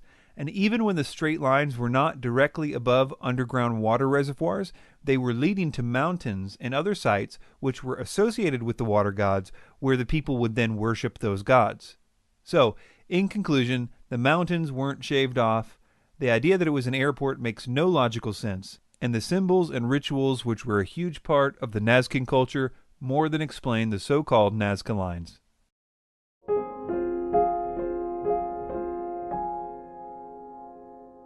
Early in the 20th century, tomb robbers searching along the Magdalena River stumbled upon a gravesite dating back 1,500 years to a pre-Columbian civilization known as the Tolima. Among the funerary objects found there were hundreds of small 2 to 3 inch gold figurines. Many of those looked like insects and fish. However, out of those hundreds that they found, they also found about a dozen that are eerily reminiscent of modern-day fighter jets. Okay, so he admits that when these things were found, there were hundreds of them that were clearly representing insects and animals, and only about 10 of them that looked like jet airplanes. Now, before we get into the specifics, I would like to appeal to your sense of logic. Almost all of these little figurines are depicting fish, birds, insects, lizards, and frogs. And we can see when we look at the figurines where we know what they're trying to depict, like these frogs for instance, we can see a huge amount of variation and clearly stylistic elements that are not found in nature. So we know that they weren't trying to be ultra-realistic here, which you can further see by looking at their depictions of this man, or this cat, or this alligator. The Tolima were artists, and like most artists, they had a certain style that they brought to the subjects that they were depicting. Now, considering that all the other objects they found are animals, and considering the objects in question, like all the others, have eyes and teeth and so on, isn't it more logical to assume that these objects are probably like all the others? That is, that they are also depicting some kind of animal in a stylized way? Ah, but wait, Ancient Aliens has a false dilemma for us. And they have nothing in common with anything similar in nature. There is not a single insect in the world which has got its wings at the bottom. Now, when you exclude the possibility that it's an insect, one of the things which remain is the fact that this is actually, yes, what it looks like, a plane. Okay, let's see if we have this logic straight. Since no insect has these characteristics, it leaves us with only one other choice, which is an airplane. But I thought there were fish, birds, lizards, bats, and cats found too in the other 100 figurines. It would seem to me that he's kind of skipping a few options here on his way to the airplane conclusion. Let's take the most famous one, for example. This is the one that we will see later that they made a model airplane out of. The tails of all these figurines are vertical, which would make me think of fish, which also have vertical tails. One fish that the Tolima would have been familiar with is the suckermouth catfish. This might explain the round head and the big eyes, and even the small protrusions on the front of the fins. You can see that some varieties of this species of catfish have small protrusions on the front of its fins as well. When you look at the other gold figurines, you can see that not only were fish a common subject, but many different species of fish were represented. Because of the number and placement of the fins, fish are proposed for some of the other figurines as well. So when he says that no insect has its wings on the bottom, so it must be an airplane, I can only see that as deceptive, considering the placement and angle of the fins are perfectly accounted for in many fish species that were available and important to the Tolima culture. In other words, airplanes don't have a monopoly on being aerodynamic. To prove one of these figurines was aerodynamic, which according to ancient aliens proves it was a plane, they built a model of it. Here is what they say about it. It was rather simple because we don't need to put much parts to this shape because this shape is perfect. Everything was already done by the native people 2,000 years ago. They did not add an inch or remove an inch. They just essentially blew the little thing into a larger size. I mean, this is sensational. No, they didn't add an inch or remove an inch, unless you count things like totally removing the big curls on the front of the wings, which would have rendered the model totally useless for flying. They also added curvature to the wings. They added flaps, a landing gear, and one more little thing, a propeller and an engine. Finally, I want to appeal to your sense of logic on the following point. Consider that all we know about this culture reveals them to be simple farmers, fishermen, and artisans, people that lived off the land.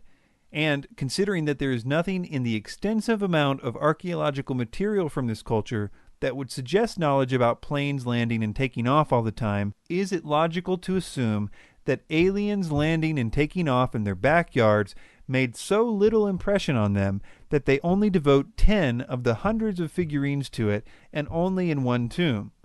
Or is it more logical to assume that just like the other hundreds of figurines with eyes and teeth and fins, that they are highly stylized animals, like fish, that they knew about and relied upon in their daily lives?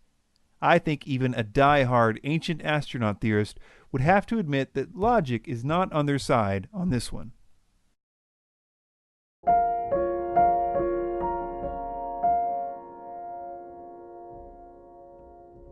Are these carvings on a wall at the Dendera temple complex in Egypt?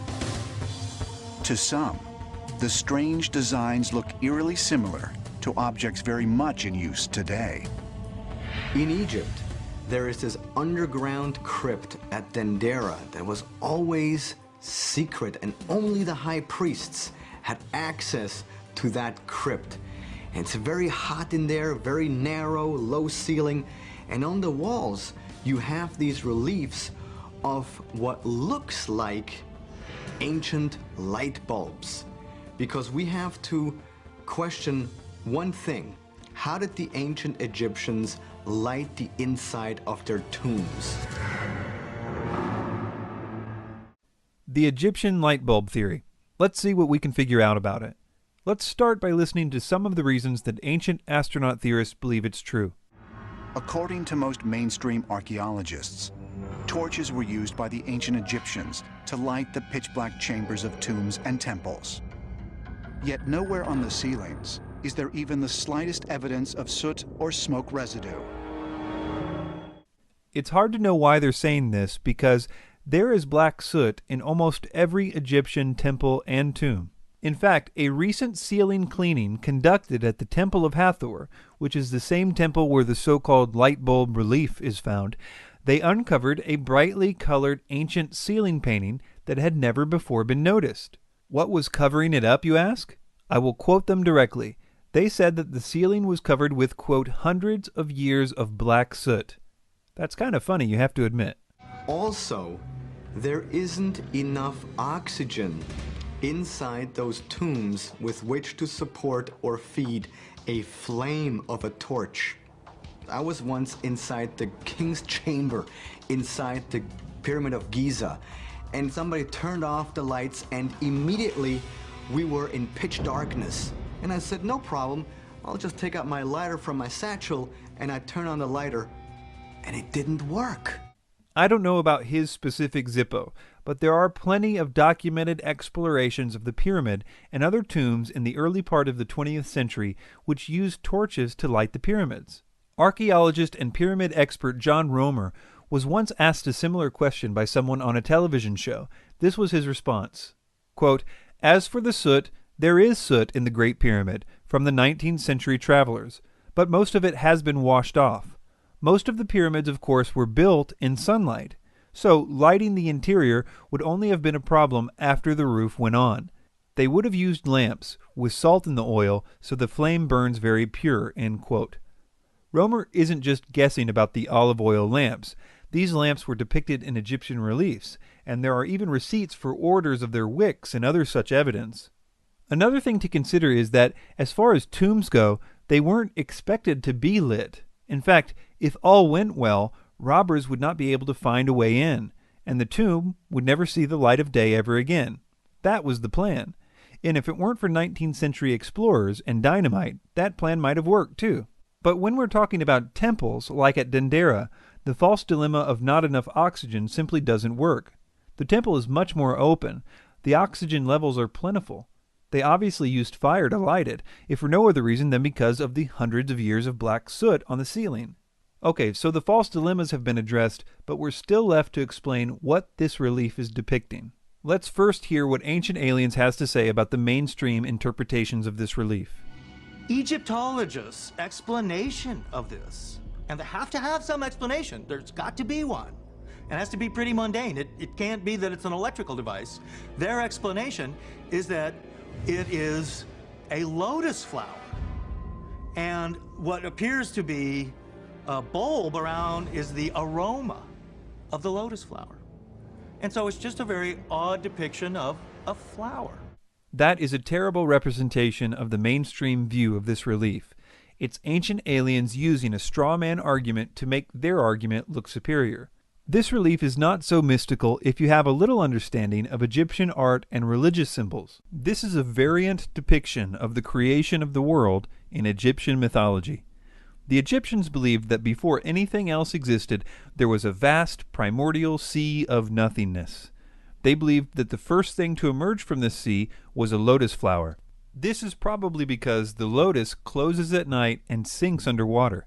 In the morning, it reemerges and blooms again. It was believed that the lotus flower then gave birth to the first god, who was often associated with the sun. This relief was done after the god Atum was merged with the sun god Ra, and thus became Atum-Re. Atum, the god who created everything else after this point, is actually represented by a snake. And yes, it is a snake in these reliefs, not light bulb filaments. You can actually see the eyes and other elements of a snake if you look closely. This is pretty standard Egyptian mythology, that the lotus flower came forth first, and then the first god Atum, who was represented by a snake. Well, what about this bubble surrounding it? I will quote an expert directly on this point. Quote, "Despite the variety of deities, the Egyptians conceived the origin of the world as singular.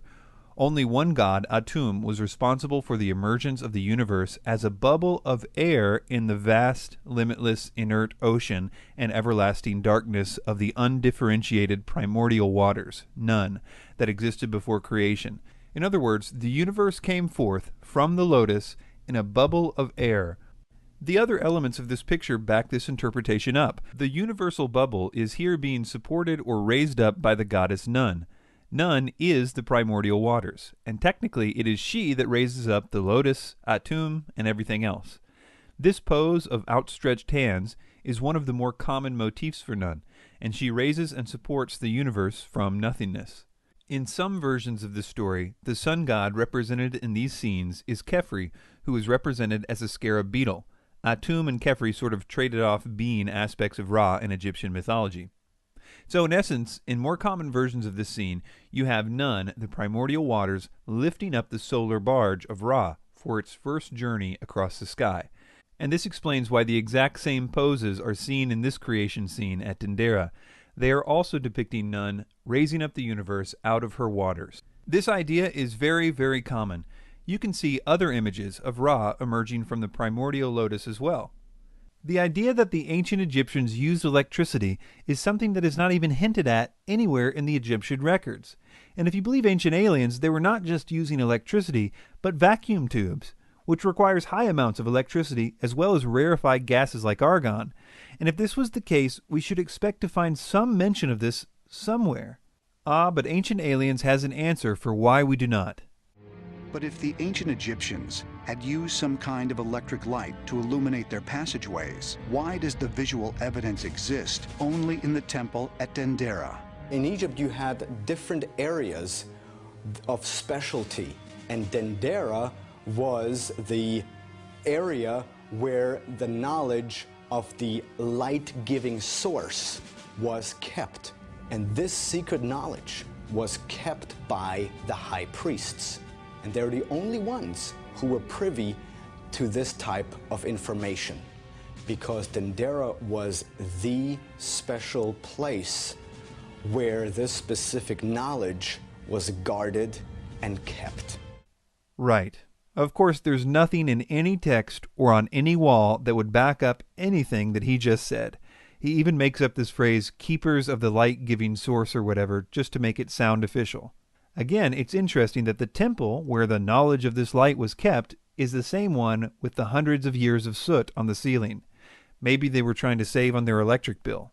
In conclusion, all the reasons that Ancient Aliens says light bulbs existed in ancient Egypt, such as no soot in the tombs and not enough oxygen, are easily dismissed as false dilemmas, and the so-called light bulb pictures are easily explained using standard Egyptian symbolism.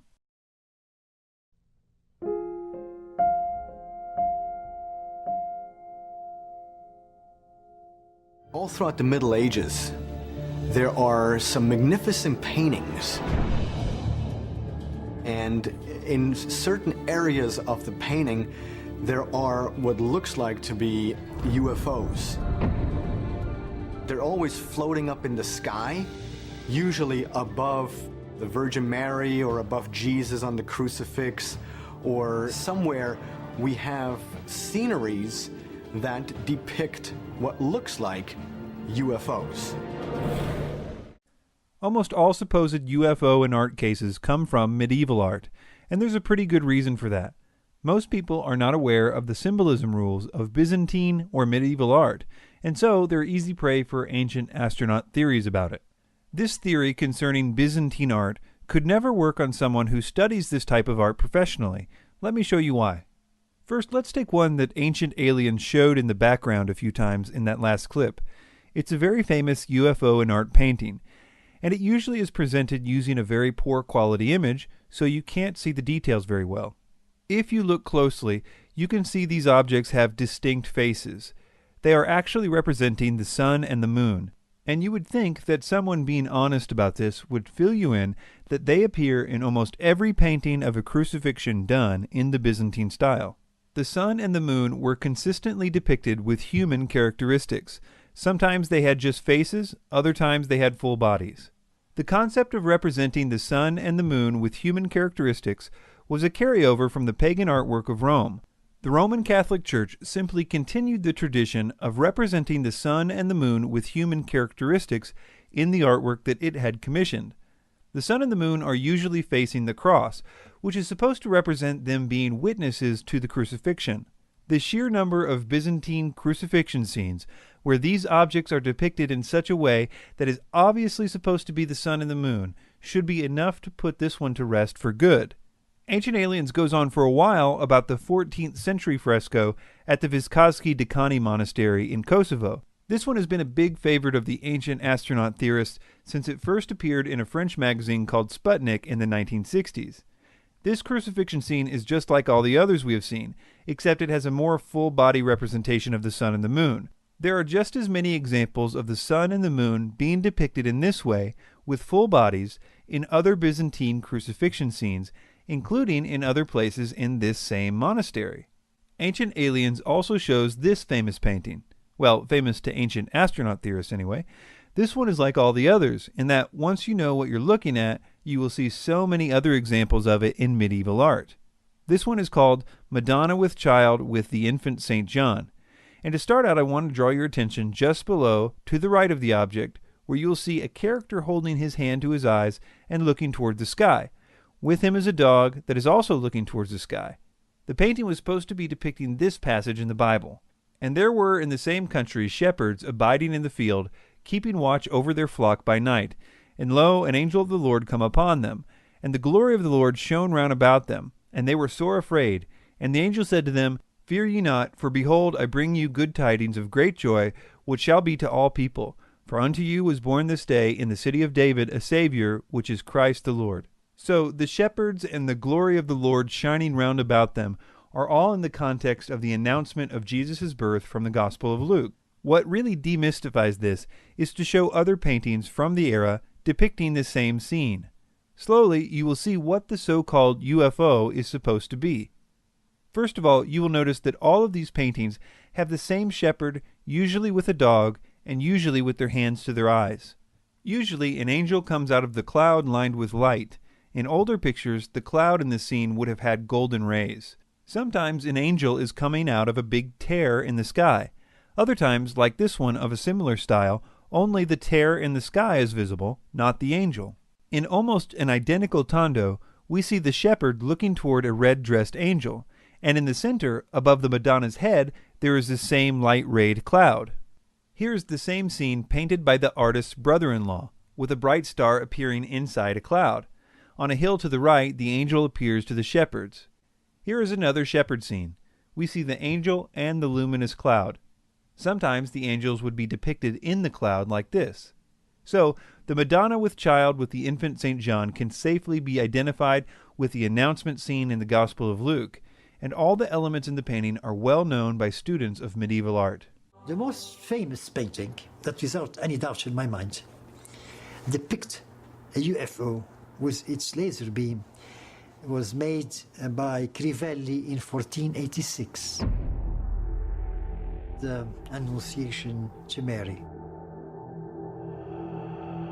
In medieval art, in the Annunciation, when Mary is told that she will have a child, but she will still be a virgin, and the angels tell her this, over Mary's head is a space capsule.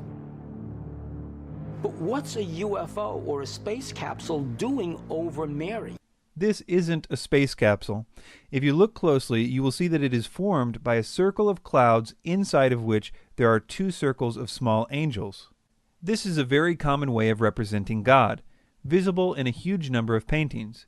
Gustave Doré, in the middle of the 1800s, even resumed this pattern of the circles of angels in his illustration titled Dante's Paradise. The so-called laser beam is present in a lot of paintings of this scene, and is used to show the impregnation of Mary by the Holy Spirit, often represented by a dove, which is present in this painting as well if you look closely. But this laser beam loses its value for the ancient astronaut theorist the more one sees of other paintings of this biblical scene, because it becomes obvious that they weren't trying to depict a space capsule at all, but rather the circle of angels motif. The last one Ancient Aliens mentions is this one. One very interesting painting is where Jesus sits up in the clouds with quote-unquote God, and they're holding on to the antenna of what looks like Sputnik. And theologians say what is depicted here is nothing else but the Earth. But why would Earth have two antennae sticking out of it? And why would it be round? Because the mainstream viewpoint at the time was that the Earth was flat. This is similar to all the others we have looked at, in that there are lots of other pictures of this biblical scene that help to give us context. The scene usually contains the Father, the Son, and the Holy Spirit, usually symbolized as a dove, and they're holding what is sometimes called the creation globe. The idea that they're trying to convey is the biblical concept that the creation of the world is attributed to the Father, Son, and Holy Spirit. This creation globe becomes a very common symbol in medieval art, and the only reason Ancient Aliens says it can't represent a globe is that, according to them, people at that time in history thought the Earth was flat. Although this idea about people in the Middle Ages believing that the Earth was flat is widely believed nowadays, it's little better than an urban legend. If you type in the myth of the flat Earth into a search engine, you'll see that the truth is that almost every scientist since the ancient Greeks knew the Earth was spherical. Here are a few quotes about this. Historian Jeffrey Burton Russell says the flat Earth error flourished most between 1870 and 1920. He said, quote, "With extraordinarily few exceptions, no educated person in the history of Western civilization from the 3rd century BC onward believed that the earth was flat. He continues, quote, "The myth that people in the Middle Ages thought that the earth was flat appears to date from the 17th century as part of the campaign by Protestants against Catholic teaching, but it gained currency in the 19th century thanks to inaccurate histories such as John William Draper's History of the Conflict Between Religion and Science and Andrew Dixon White's History of the Warfare of Science with Theology in Christendom. Atheists and agnostics championed the conflict thesis for their own purposes, but historical research gradually demonstrated that Draper and White had propagated more fantasy than fact in their efforts to prove that science and religion are locked in eternal conflict. One funny thing about this is that Tsoukalos, in another episode of Ancient Aliens, in order to suit his purposes there, admits the idea of a round earth was even in the Bible. Moses actually describes Earth seen from outer space. The quote is, "Thereupon I saw the whole round of the earth, at once the depth of the earth and the vast altitudes of the heavens." I mean, here he describes Earth as being round. So there is no problem whatsoever with the medieval artists knowing that the earth was round, and therefore there is no reason to say that these symbols aren't representing exactly what the artists have always said that they represent.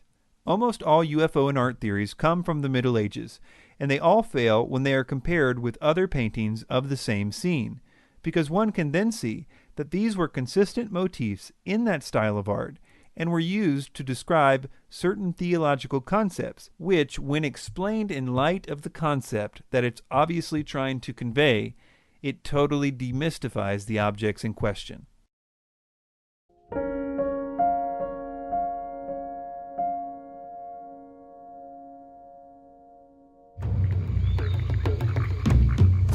Belize, Central America. In 1924, British adventurer Frederick Mitchell Hedges traveled here with his daughter Anna to explore the ruins of the ancient Mayan city of Lubantun. One afternoon, Anna climbed to the top of a crumbling pyramid, hoping to see the ocean.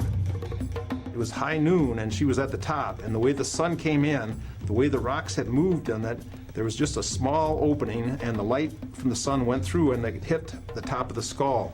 And she ran down and she's all excited. She said, "There's someone in there with a flashlight." Anna's father and others in their party were too large to fit inside the small opening of the pyramid. So they tied a rope around Anna and lowered her into the hole. When she came back up, Anna held the top of a strange crystal skull. A second search uncovered a matching jaw. As you might have suspected, nothing you just heard is true. The real story about the Mitchell Hedges skull is quite different.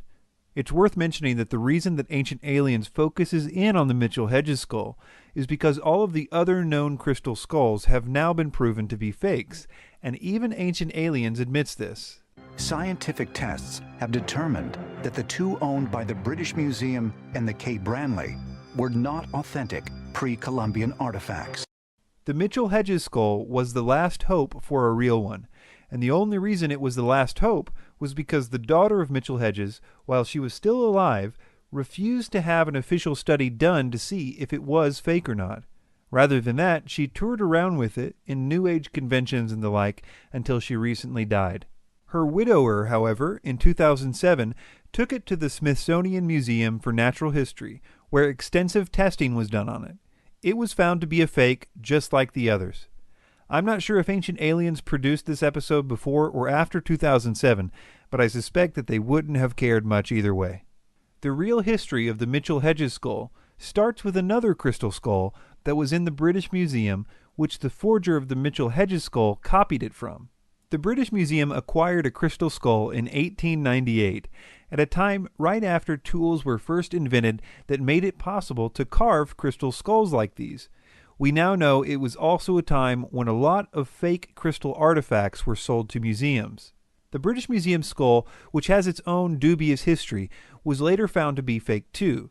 But in the 1930s, it was still believed to be genuine, and it was proudly displayed in the museum. Based on research done on the Mitchell Hedges skull by the Smithsonian Museum, It was concluded that the forger of the Mitchell-Hedges skull copied the one in the British Museum in order to make his work seem more authentic. The Mitchell-Hedges skull was first owned by a man named Sidney Burney, who we have records of trying to sell it to various people unsuccessfully for 10 years before this. He finally sold it to a member of the general public at a Sotheby's auction in London in 1943. That member of the general public was Frederick Mitchell-Hedges. We actually have the letter that Mitchell-Hedges wrote to his brother directly after purchasing the skull at the auction, in which he expresses his excitement about his new purchase. This will be important later. 5 years later, though, in a local paper, he was claiming that he found the skull himself in a daring expedition to Central America. Mitchell-Hedges was a renowned storyteller and often sold his fanciful stories to Hearst newspapers. For example, Mitchell-Hedges was a fisherman by trade, so he would have tales of him catching previously undiscovered animals, fighting off sea monsters, tales of man-eating sharks, as well as your average big fish stories. Later, though, with his book Danger is My Ally, he told tales of him discovering previously unknown lands and undiscovered people groups, as well as battling all kinds of jungle dangers. Later on, people would write editorials that had been to the areas that he said he went to and publicly debunked him. Mitchell-Hedges was also shown to hoax an odd situation involving a supposed robbery and several shrunken heads. He even lost a very public libel suit concerning this. But all of this only scratches the surface of the deceit that surrounds the Mitchell-Hedges skull. First of all, none of the stories about the discovery of the Mitchell-Hedges skull match each other, and all of them contradict the letter that he sent to his brother in 1943, which clearly says he bought it at an auction. It says, "The collection grows and grows and grows. You possibly saw in the papers that I acquired that amazing crystal skull that was formerly in the Sidney Burney collection. It is fashioned from a single block of transparent rock crystal, exactly life-size. Scientists put the date at pre-1800 BC, and they estimate it took 5 generations, passing from father to son to complete. It is anthropologically perfect in every detail, a superb piece of craftsmanship. There is only one other in the world known like it, which is in the British Museum, and it is acknowledged to be not so fine as this." Many years later, when this letter surfaced, his adopted daughter Anna tried to explain the discrepancy between these stories this way on her website. Quote, "In 1943, Mitchell-Hedges got embroiled in another controversy that still rages in some quarters to this day. In times before burglar alarms, it was not unusual to leave valuable items with friends if one was going away for long periods of time. Mitchell-Hedges did this with a school friend, Sidney Burney, who had always shown an interest in the crystal skull. However, in 1943, Burney inexplicably put the crystal skull up for auction at Sotheby's in London. Mitchell-Hedges learned of this the day before and was so furious that for a while he was unable to speak. Unable to contact Burney, he arose the next day at 5 a.m. and traveled to London to retrieve his property. Sotheby's informed him that the vendor was Sidney Burney's son. When they refused to withdraw it from the sale, Mitchell-Hedges realized the easiest way of regaining his property was to purchase it back. This he did for £400. This doesn't make sense for a lot of reasons, let alone that according to her story, which we will get to in a minute, this would mean that he had the skull for 10 years and didn't mention it to anyone, until after he writes this letter to his brother a decade later, obviously implying that it was something that he just acquired for the first time. After Mitchell-Hedges died, the skull was left to Anna Mitchell-Hedges, his adopted daughter, and this is when things get really sketchy. Anna spent her entire life trying to sell the skull. She hired a guy named Frank Dorland, an art dealer, to promote the skull so that she could get it sold. Dorland had worked with her father when he was alive to sell another one of his objects, which also turned out to be a fake.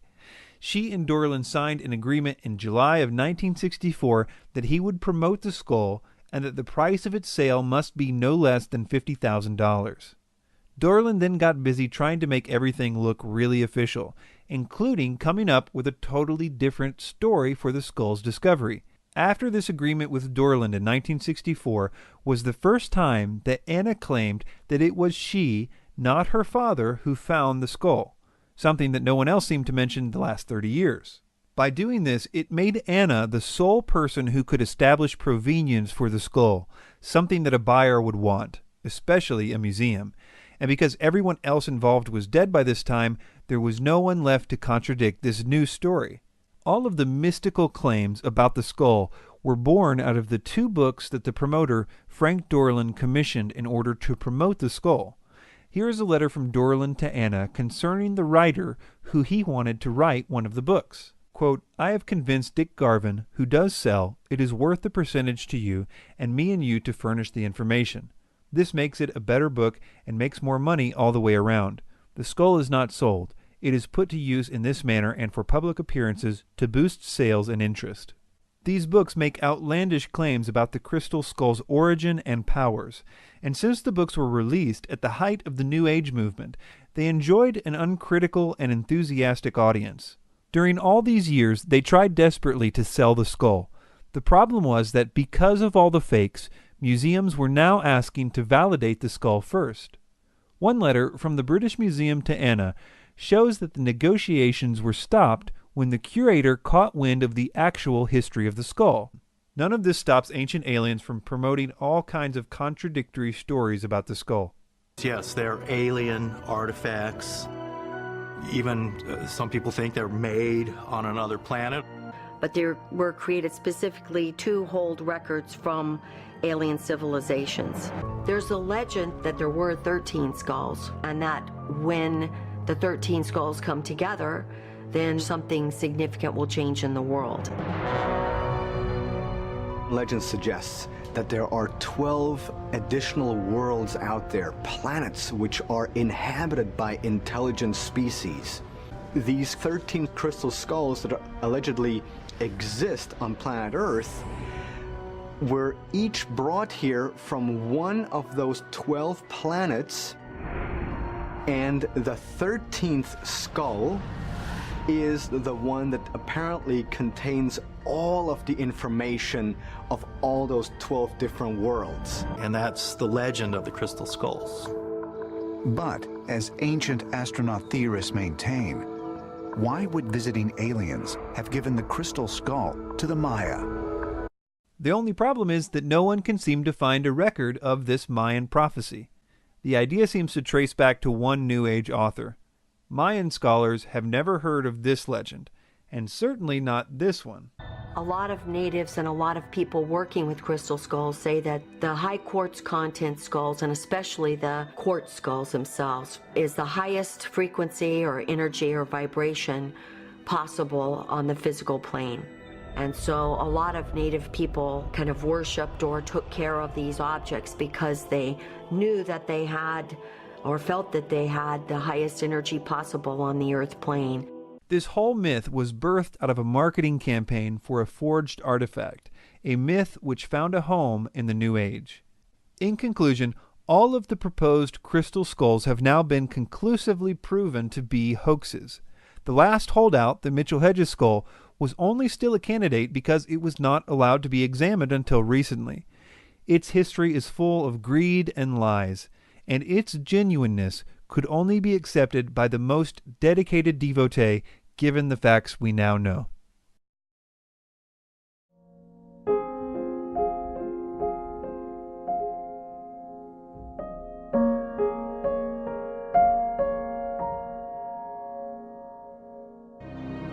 In the book of Ezekiel, the prophet describes a flying chariot containing wheels within wheels and powered by angels. Although Bible historians suggest Ezekiel was speaking symbolically about the terrifying enemies facing Israel, could this be another example of an alien visitation and proof that prehistoric aircraft existed? Ezekiel's vision is often used to try to support the ancient astronaut theory. Let's take a closer look and see if it does in fact support this idea. First, we need to disagree with the narrator that biblical scholars think this vision is referring to the enemies of Israel. I can't imagine any biblical scholar saying that, as it expressly says in the book that the vision is of the glory of God on his throne. I've read dozens of commentaries by Bible scholars on Ezekiel and have never found one that said this was referring to the enemies of Israel.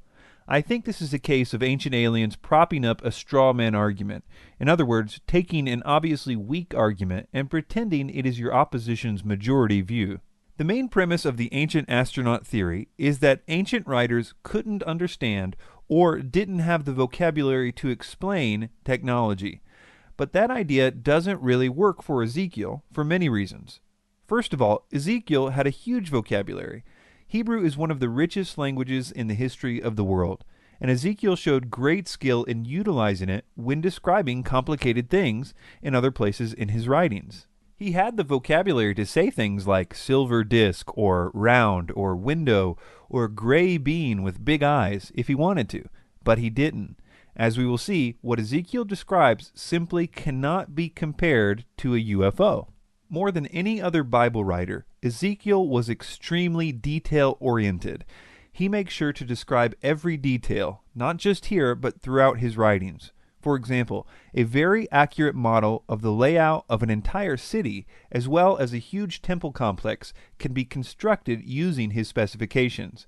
He even starts out every one of his visions by a meticulous detailing of the time and place it happened. For example, in Ezekiel 8:1, "And it came to pass in the 6th year, in the 6th month, in the 5th day of the month, as I sat in mine house, and the elders of Judah sat before me, that the hand of the Lord God fell there upon me." The vision that Ezekiel saw that is in question here can also be drawn out on paper using his specifications. And people that do this all pretty much get the same thing. It's describing the throne of God, which rests on a platform. That platform is supported by 4 cherubim on each corner. Cherubs are specific types of angels in the Bible that have 4 faces and several wings. There are also 4 wheels next to the angels. Everyone in the field knows what this is in Ezekiel 1. It's a cherubim throne because we have very clear examples of the actual elements that you find in Ezekiel 1. It's not that exciting, but it's more or less what everyone gets when they draw this out. Well, almost everyone. Joseph Blumrich is your proverbial rocket scientist. He worked on the moon project for NASA, and from the mind of a rocket engineer, started to look at what was written in the first part of the book of Ezekiel, and after many months of research, Joseph Blumrich came to the conclusion that what Ezekiel described in his eyewitness report, it was indeed a type of spacecraft. Joseph Blumrich would go on to write The Spaceships of Ezekiel. Okay, so they say that this guy, who they say is super smart, really studied the book of Ezekiel, and they say what he got was this contraption with 4 propellers at the bottom of each corner. The biggest problem with this theory is Ezekiel's attention to detail. There's just no way to get this contraption from what Ezekiel describes. Blumrich's book and other books, other items penned by ancient astronaut theorists, again, all have the same weakness. They tend to ignore the vocabulary of Ezekiel chapter 1. For instance, again, the throne upon which Yahweh seats is never described as round or silvery or some sort of disc-shaped. That just has to be assumed and brought into the text. So they either do that, or they modernize the descriptions that are there. For instance, the bovine, the calf legs must surely be legs of a UFO or some other aircraft, landing pod sorts of things. Let me read a description of the 4 angels holding up the throne, and you can decide for yourself if you think he is really struggling with his ancient vocabulary to describe 4 propellers. Also out of the midst thereof came the likeness of 4 living creatures, and this was their appearance. They had the likeness of a man. And every one had 4 faces, and every one had 4 wings. And they had the hands of a man under their wings on their 4 sides, and they 4 had their faces and their wings. As for the likeness of their faces, they 4 had the face of a man, and the face of a lion on the right side, and they 4 had the face of an ox on the left side, and they 4 also had the face of an eagle. It's hard to get a propeller when Ezekiel says, and this was their appearance, they had the likeness of a man. Ezekiel knew what a man looked like, so it's just not honest to say that Ezekiel mistook a propeller for a man. But Ancient Aliens has a way around this one. If we thought of the word angel as representing something like celestial energy, it sounds much more like a spacecraft than So he says we just make angel equal celestial energy, and that's much better for our UFO theory. Talk about forcing the evidence to fit the hypothesis. Using this logic, I could say that the description of my car would sound more like a UFO if instead of wheels, I said anti-gravity devices. The problem is that Ezekiel doesn't just mention angels in passing. He devotes an entire chapter to describing them. He calls them cherubim over 20 times in chapter 10. He even says in chapter 10, verse 20, that he knows that they are cherubim. It's very illogical to assume that our reading, an ancient astronaut reading of the modern mind, is getting it right when the ancient person has pretty much done all they could do to tell you what they're talking about, and then you sort of just depart from what they say. So it's very inconsistent to say that you're reading an ancient text, but then looking at what the creators of that text thought and just sort of pushing it to the side. One thing that helps to dispel the Ezekiel UFO theories is by seeing how common this throne idea is in other places in the Bible. No one seems to think these other passages are talking about UFOs, but they're obviously talking about the same thing as Ezekiel. For example, in the book of Revelation, when John was taken up to heaven, and specifically to God's throne, this is how he describes it. And immediately I was in the Spirit, and behold, a throne was set in heaven, and one sat on the throne.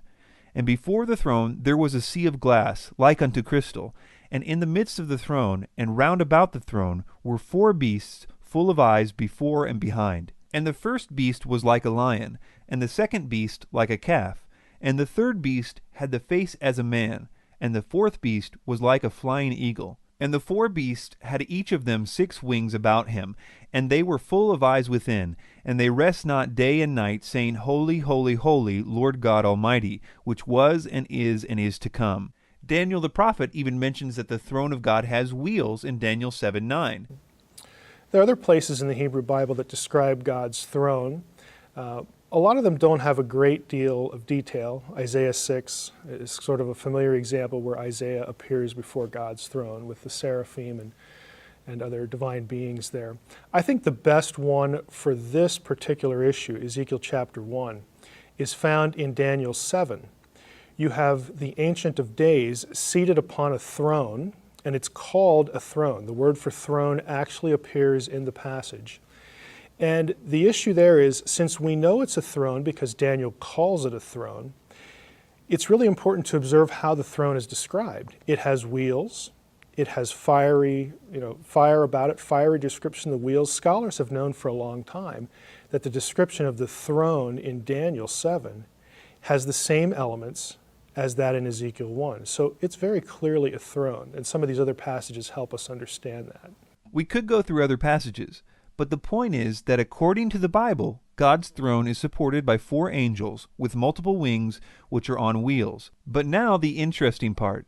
It seems that even the other cultures, from Sumer to Egypt and everywhere in between, also knew that the thrones of kings, and especially of God, were to be supported by cherubim, and that they have wheels as well as other elements described by Ezekiel. We know this because of the artwork of the ancient world. There are thousands of pieces of art from the ancient world that show various elements that Ezekiel described of God's throne. We can see angels. Some of them even have 4 faces. Some of them have wheels. They have the platform and the throne. In terms of iconography, again, what I like to describe as the Polaroids of the Old Testament ancient world. Again, pictures they left us of the things they're talking about. The idea of a deity seated on a throne that was in effect a chariot that is carried around by supernatural beings with wings, in other words, to describe it as the chariot of heaven, that's very common, but when it's depicted, it's never depicted as what we would think of as a UFO. No triangles, no round discs, nothing like that. It's a chair. It's a throne under which, again, has some sort of platform, and he's seated upon, the deity is seated upon these various heavenly creatures. There are also a ton of basic logical problems with the ancient astronaut theorists' idea that Ezekiel is talking about a UFO. Here is one of them. Well, that sounds like flames. That sounds like propulsion. No physicist, no matter how sympathetic to this cause, would say that using a combustion engine for interstellar travel is possible. Not to mention that this particular fire comes from coal on the altar, so that would make this a coal-powered interstellar spaceship. As simple as it sounds, the entire reason this whole thing with Ezekiel started in the 70s was because of the line Ezekiel uses, wheels within wheels. People basically said, wheels are round, and flying saucers are supposed to be round too. Ezekiel saw his wheel within a wheel. This sounds more high-tech than supernatural. But the idea conveyed in Ezekiel's writings is nothing more than a concentric circle, pretty much like any wheel with a rim. It's not exactly a high-tech idea. The only reason it's mentioned is because Ezekiel is such a detail-oriented writer. Daniel doesn't go into such detail when he describes the throne of God. He just says wheels. Besides that, there are 4 wheels that make up one unit. So if you're going to say a wheel within a wheel is a UFO, then you have to say that UFOs only come in sets of 4, because that is unambiguously what Ezekiel is describing. And these wheels are not horizontal, as if they were flying around. They are vertical, just like they should be if they were really wheels. So we see that this idea is refuted by number 1, the consistent biblical motifs using these elements to describe the throne of God. Number 2, the thousands of pieces of art from the ancient world that depict thrones as having the same elements that Ezekiel describes. And number 3, all the logical problems with the theory, such as it being a coal-powered combustion engine.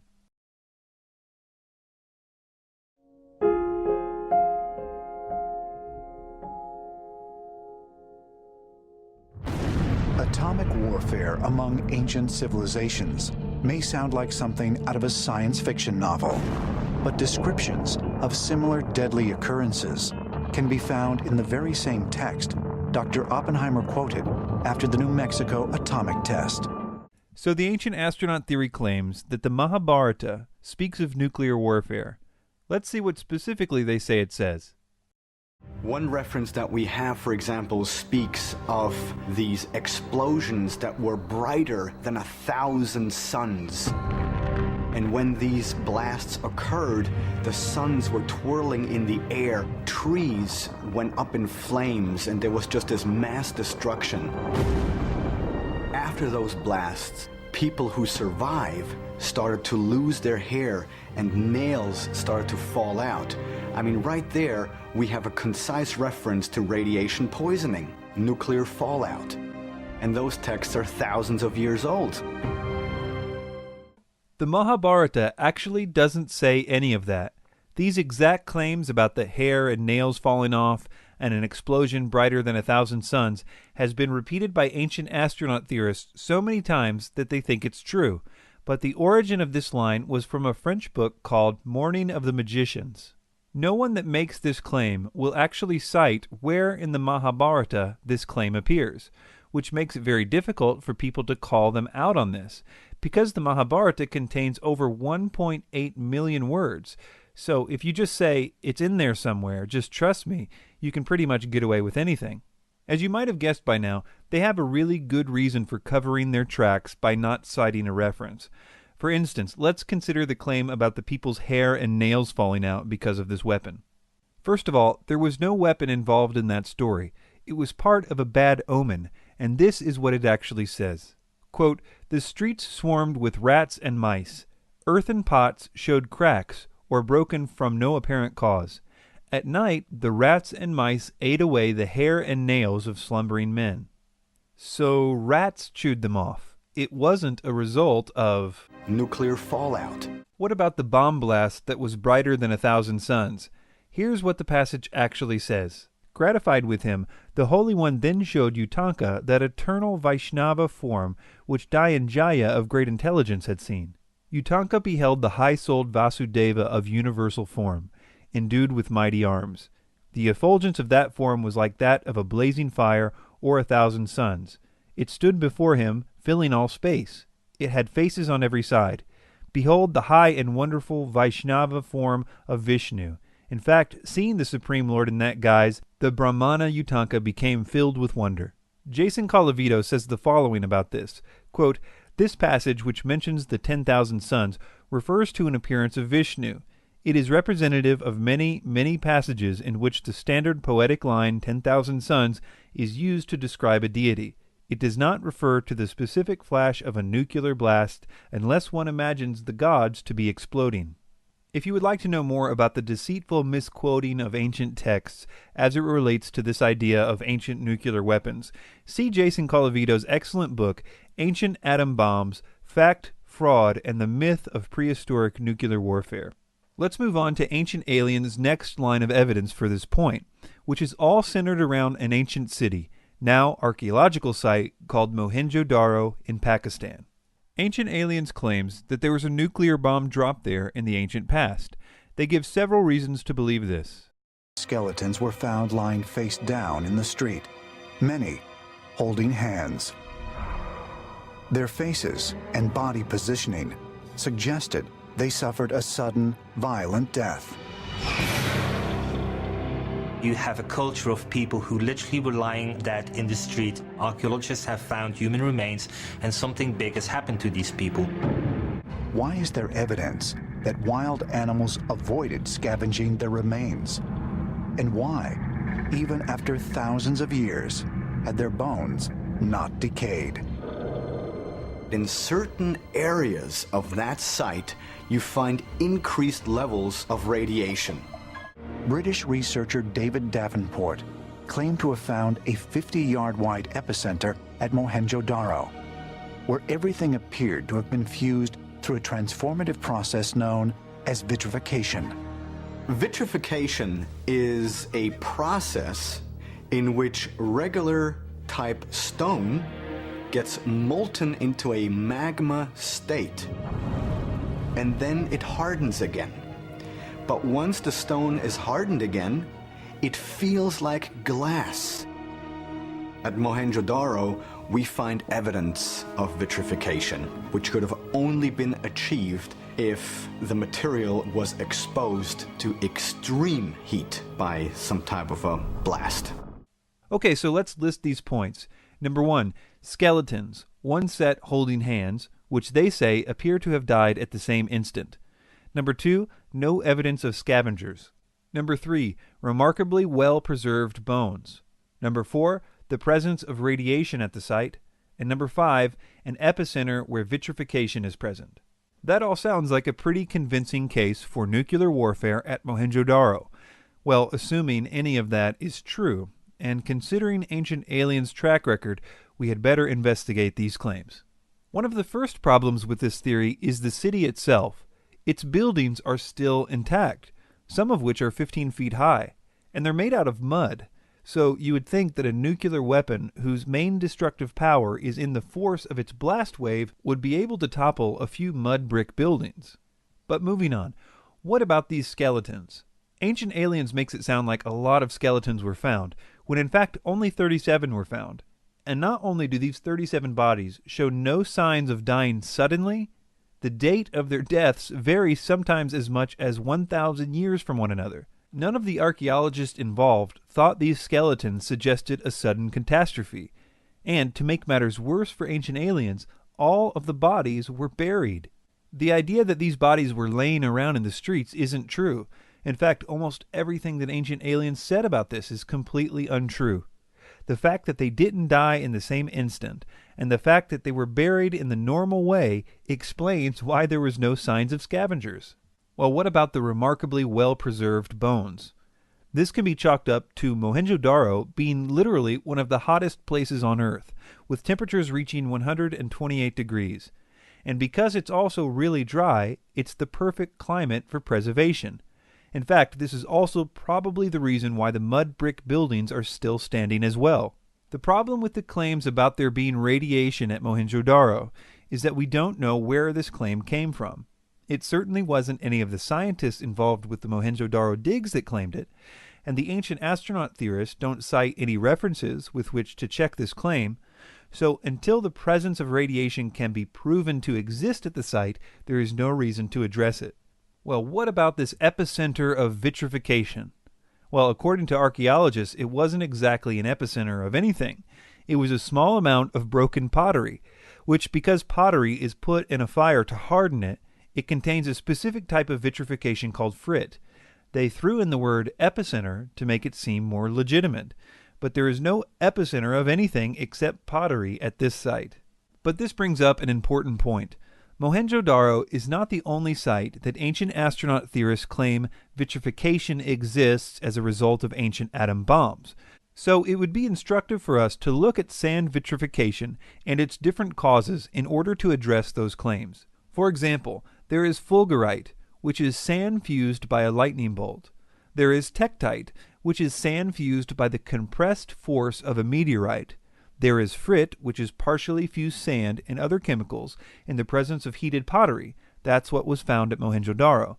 Finally, there is trinitite, which is vitrified sand caused by a nuclear explosion. So we first saw that the Mahabharata did not claim anything like what ancient aliens said it did. We saw that the bodies at Mohenjo-Daro were not killed in a sudden disaster. In fact, they died 1,000 years apart in some cases and were clearly buried. The cases of radiation are a non-factor, the vitrification was caused by pottery, and we noted that if it was a nuclear explosion, it didn't even knock down the mud brick houses which are still standing at the site.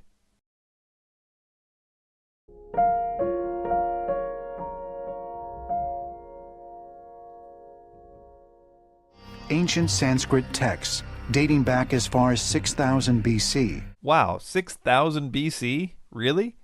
In reality, the oldest of these texts would be the Vedas, which date to between 500 and 1500 BC. Ancient Aliens just adds another 5,000 years, as if no one would notice. They're actually even contradicting themselves with this date, because in another episode they correctly state that the oldest writings in the world are the Sumerian tablets, the oldest of which date to about 4000 BC. So why are they now saying that there are some writings 2,000 years older than the oldest writings? I don't think anyone knows. Describe in varying but vivid detail flying machines called Vimanas. Vimanas are aeroplanes, and they are powered by some jet engines. This seems to be true because all the description of the flight behavior, elephants ran away in panic. Grass was thrown out because there was a lot of pressure from behind those Vimanas. So that we can say this is a description of the spaceship.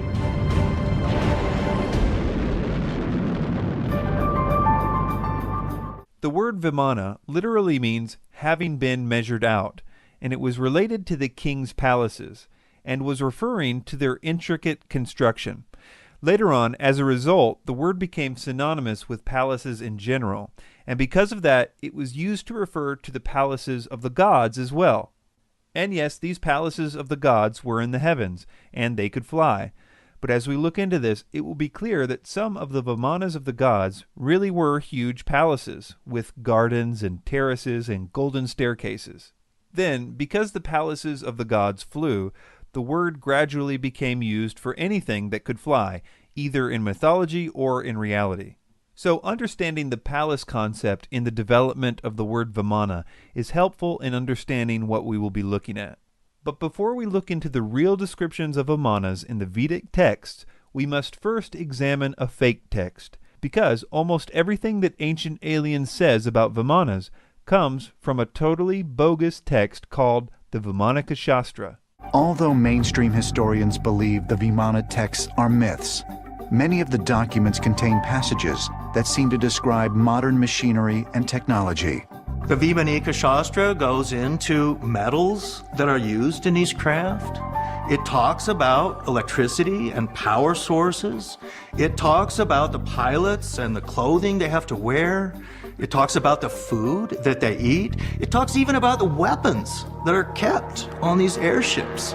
The flight manuals of the Vimanas are quite similar to the flight manuals you find in the modern passenger flight business, or when you go to the military jet engines. Of course, they have also flight manuals because it's necessary for a pilot to get knowledge about his plane he wanted to fly with. The Vimanaka Shastra is not an actual ancient text. it was channeled or dictated to the author from the spirit world in 1918. The spirit who supposedly dictated the text claimed to be an ancient seer named Bharadvata, who is prominent in some ancient writings, so I guess that's what's supposed to give this text credibility. That is, the idea that the ghost of someone ancient supposedly dictated it. But they're not even sure that version of the story is true, because the first mention of any of this is in 1952 by the guy who supposedly found and translated the text from 1918. So as far as anyone knows, he could have made the whole channeled by a famous ghost story up in 1952. The text itself reads like a technical manual, describing the details of how Vimanas operated. It includes the description of what must have sounded like a really technical idea in 1918 or 1952 called a mercury vortex engine. Ancient Aliens spends a huge amount of time talking about this idea. The Vimana Shastra, or science of aeronautics, indicates Vimanas used a propulsion system based on a combination of gyroscopes, electricity, and mercury. Is this possible? Mercury is an unusual element. Mercury is metal, it's also a liquid, and is a conductor of electricity. The Vimana Shastra suggests Vimanas were powered by several gyroscopes, placed inside a sealed liquid mercury vortex. One of the texts talks about Mercury rotating and driving some sort of a powerful wind or a windmill effect. That might be some sort of what we call a flywheel energy storage, where you have a spinning disk and then you extract energy from it slowly. That would be the mercury. And then that could be used to drive some sort of a propeller or what we call a ducted fan. Some of the other things that this text describes are equally scientific sounding. It even includes very technical drawings of the things that it's talking about. But when you look closer at all this, it becomes obvious that it is physically impossible for any of these craft to get off the ground. In fact, 20 years later, in 1974, a study was done on the texts and the drawings by the Aeronautical and Mechanical Institute of Science in Bangalore, India. I will quote Will Hunt, an American freelance writer based in India, for a description of how that study came out. Quote, "As thoroughly as it had been written, the committee just as thoroughly dismantled the study in an essay called A Critical Study of the Work of Vimana Shastra. They question whether the author, whoever that may have been, had any grasp of basic physics, chemistry, and electricity, not to mention the, quote, disciplines of aeronautics, aerodynamics, aeronautical structures, propulsive devices, materials, and metallurgy. Their conclusion, quote, none of the planes has properties or capabilities of being flown. The geometries are unimaginably horrendous from the point of view of flying, and the principles of propulsion make them resist rather than assist flying." Another writer, J.B. Hare, writing for the Sacred Text Archive, said the following of the craft in the Vimana Shastra, quote, "They are absurdly non-aerodynamic, brutalist wedding cakes, with minarets, huge ornithopter wings, and dinky propellers." I have a feeling that even though 90% of the information that Ancient Aliens presents on Vimanas comes from this text, they realize that it has been thoroughly discredited. And so, in an odd twist, after spending 5 minutes on how great the idea of a mercury vortex engine would be, they then let everyone know that the idea wouldn't actually work. They stop short, however, of saying that there's anything wrong with this text. They just say that there may have been a problem with the translation of a word or two. Flywheel energy storage systems, however, tend to lose power quickly. To navigate across space, its size would have to be enormous. It's not at all clear that this would be a practical device. Now, maybe the people were trying to describe something that kind of looked like this to them. It might not have actually been mercury. It might have been some other liquid metal.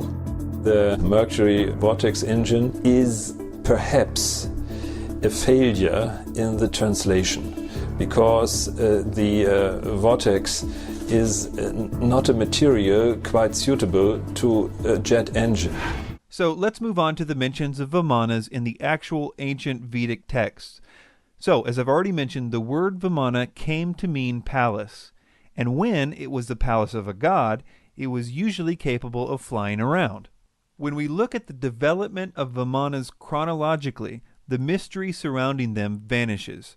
First of all, they were not even mentioned in the earlier texts, and when they finally were mentioned, the next 1,000 years of their being mentioned always included them having wheels and being drawn by horses, not exactly a Mercury vortex engine.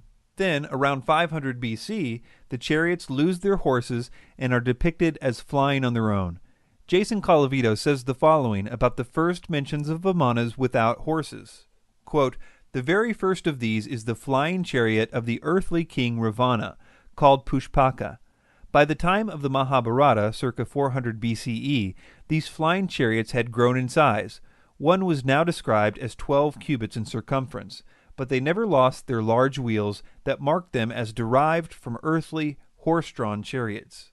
It's also interesting to see that ancient astronaut theorists have to distort the actual descriptions of Vimanas in the Vedic texts in order to make them sound like UFOs. For example, the following is a quote from David Childress's book where he's supposed to be quoting a description of a Vimana from an ancient text. We'll read what he tells his readers what it says, and then we will read the actual ancient text and note the differences. First, let's hear Childress's version. Quote, "When morning dawned, Rama, taking the celestial car Pushpaka had sent to him by Vipishan, stood ready to depart. Self-propelled was that car. It was large and finely painted. It had 2 stories and many chambers with windows, and was draped with flags and banners. It gave forth a melodious sound as it coursed along its airy way." And now, here's what the actual Ramayana says. Quote, "And the mighty monkey ascended the splendid car Pushpaka, containing figures of wolves, made of Kartswara and Hiranya, graced with ranges of goodly pillars, as if blazing in splendor throughout, garnished with narrow secret rooms and saloons, piercing the heavens and resembling Miru or Mandara, and like unto the flaming sun, skillfully reared by Vikwakarma, with golden staircases and graceful and grand raised seats, rows of golden and crystal windows, and daises composed of sapphires, emeralds, and other superb gems, embellished with noble vidrumas, costly stones, and round pearls, and also with plastered terraces, pasted with red sandal, like unto gold, and furnished with a sacred aroma, and resembling the sun new risen." Colavito says of this, quote, "Elsewhere it is described as being filled with fruit trees, and sometimes is drawn by geese. Do you know many UFOs with plastered terraces and red paint?" In summary, most of what Ancient Aliens uses on this point is from a bogus 20th century channeled text, which they dishonestly present as an ancient text. And even the real descriptions of Vimanas get some tweaking by them in order to make it sound like a UFO. The development of the idea of Vimanas in Hindu mythology can be traced easily, and it loses all of its intrigue for the ancient astronaut theorists when you do that.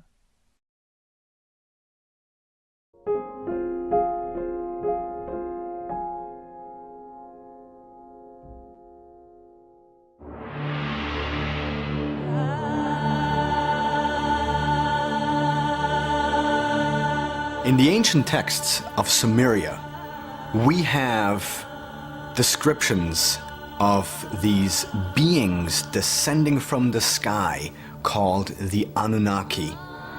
The term Anunnaki means those who from the heavens came. This is entirely wrong. The word Anunnaki means princely seed or princely blood. The idea is that the Anunnaki were direct creations of Anu, who was regarded as the father and king of the gods. As we will see, this is the main idea associated with the Anunnaki in the minds of the Sumerians. That is, that the Anunnaki were directly created by Anu, and so it makes sense that even their name reflects this idea.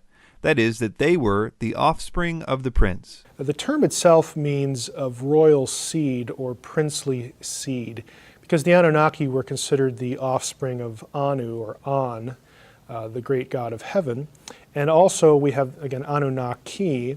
They were also the offspring of An and his consort Ki, the heaven and earth. These, again, this divine coupling, the way the Mesopotamians conceived their pantheon.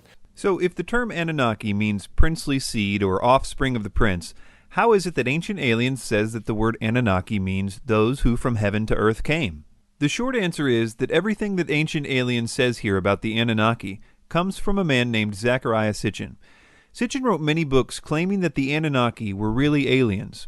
Unfortunately, at the time that he wrote this, in the 70s, there weren't many ways for ordinary people to see if what he was saying was true or not. To put it simply, Sitchin's translation of the word Anunnaki is wrong. Now, you'll often read, especially in the writings of Zecharia Sitchin, that the Anunnaki means something like, they who from heaven came, or again, some other sort of description that makes them sound like aliens or extraterrestrials. There isn't a source on the planet by any Sumerian scholar that would agree with that definition. Again, it's not a difficult term. I personally don't think that Sitchin knew Sumerian at all, because if you're going to get even a term associated with a very important group of deities, if you're not going to get that right, then I have to wonder what else you're going to get wrong. Sitchin claimed to be an expert on Sumerian writings, yet we can now see that he didn't seem to even understand the basic grammar and vocabulary rules of the Sumerian language. Several real scholars challenged him on his translations and on his lack of any academic credentials in the field, pointing out that there is no record of Sitchin having anything but a journalism degree. One such scholar is Dr. Michael Heiser. To this day, I haven't been able to find, nor have other people whom I've asked to help, people who like Sitchin, I've never been able to find any actual credentials of him knowing any of the languages or being credentialed in any way in ancient Near Eastern studies. As we progress and look into some of the specifics of Sitchin's views, articulated here by Ancient Aliens, I think you will see that determining the truth about this difficult subject is not out of the hands of the common person. It says, word for word, that these beings descended in flying vehicles from the sky. This is a preposterous statement. I challenge anyone to produce this word-for-word text. You can do a search online and literally see all the references to the word Anunnaki in the Sumerian texts. The only time it refers to anything even close to this is when it talks about the Anunnaki being direct creations of Anu in heaven. A few examples of this would be the Anunna, the gods whom An conceived in the sky, or the Anunna whom An in the sky conceived. These texts emphasize the point that the main Sumerian concept regarding the Anunnaki was that they were directly created by An. That's what's being said here. The idea that the texts say that they descended out of flying vehicles is pure fiction, and that's the nicest way that I can think of to say that. What Ancient Aliens does here is they show pictures of the winged solar disk as they talk about the Anunnaki, and I guess they expect the audience to think that these texts speak of these disks like spacecraft in the Sumerian stories, when in fact the solar disks seen in the iconography are not associated with the Anunnaki at all, but rather with the sun and or the sun god. This is probably why Tsoukalos says the following. And they were always described or depicted in floating above some quote-unquote regular people. Since the Anunnaki are never depicted floating above people's heads, we can see that they want people to believe that the solar disk icon equals the Anunnaki spacecraft. This is wrong for several reasons. Number one, the solar disks in the Sumerian culture really did represent the sun, or the sun god. The sun traveling across the sky every day was seen to have been facilitated by wings on the sun. You need to know that there is nothing in these descriptions of the sun in the Sumerian texts that would suggest that they were really talking about a UFO. As boring as it may be, they were really talking about the sun. One way to demonstrate this is found in the Epic of Gilgamesh. Gilgamesh worships Shamash, the sun god, in order to get favor for part of his journey. And he does this by facing east in the morning, that is, in the direction of the rising sun. The idea that Ancient Aliens proposes here, that the Anunnaki actually came out of the solar disks, or that they were pictured riding in them, is just a lie. There's no way around it. We can find not only descriptions of the Anunnaki, but also depictions. And we can see them in statues, in carvings. So it's all very interesting to see that those beings looked like modern-day space travelers with weird suits. Some of them wore wristwatches, They had boots on and helmets and, above all, wings. All throughout the Ancient Aliens series, they show these pictures of Akkadian winged genies and refer to them as Anunnaki. But funnily enough, winged genies aren't Anunnaki. In fact, these reliefs aren't even Sumerian, they're Akkadian. But hey, while we're here, we might as well explain what's going on in these images, even though they have absolutely nothing to do with the Anunnaki. The belief was that certain aspects of nature were controlled by these winged genies. Most notably, they were responsible for the fertilization of the crops. They were often depicted with a bucket of pollen or water in one hand, and a group of male flowers or a pine cone in the other hand. They often are depicted as fertilizing a date tree, which was a symbol of fruitfulness. Sometimes they would be depicted as being pointed at the king, which, because of the accompanying inscriptions, we know means that the king was seen to be a type of intermediary between the gods and responsible for the fruitfulness of the land and the people. One way to demonstrate this is by explaining what Ancient Aliens calls a wristwatch. First, you should take note that if this is a watch, then these genies were serious about timekeeping, because they wore one of these on both wrists and often on a headband as well. This watch is actually an Akkadian symbol for Ishtar, the goddess of fertility.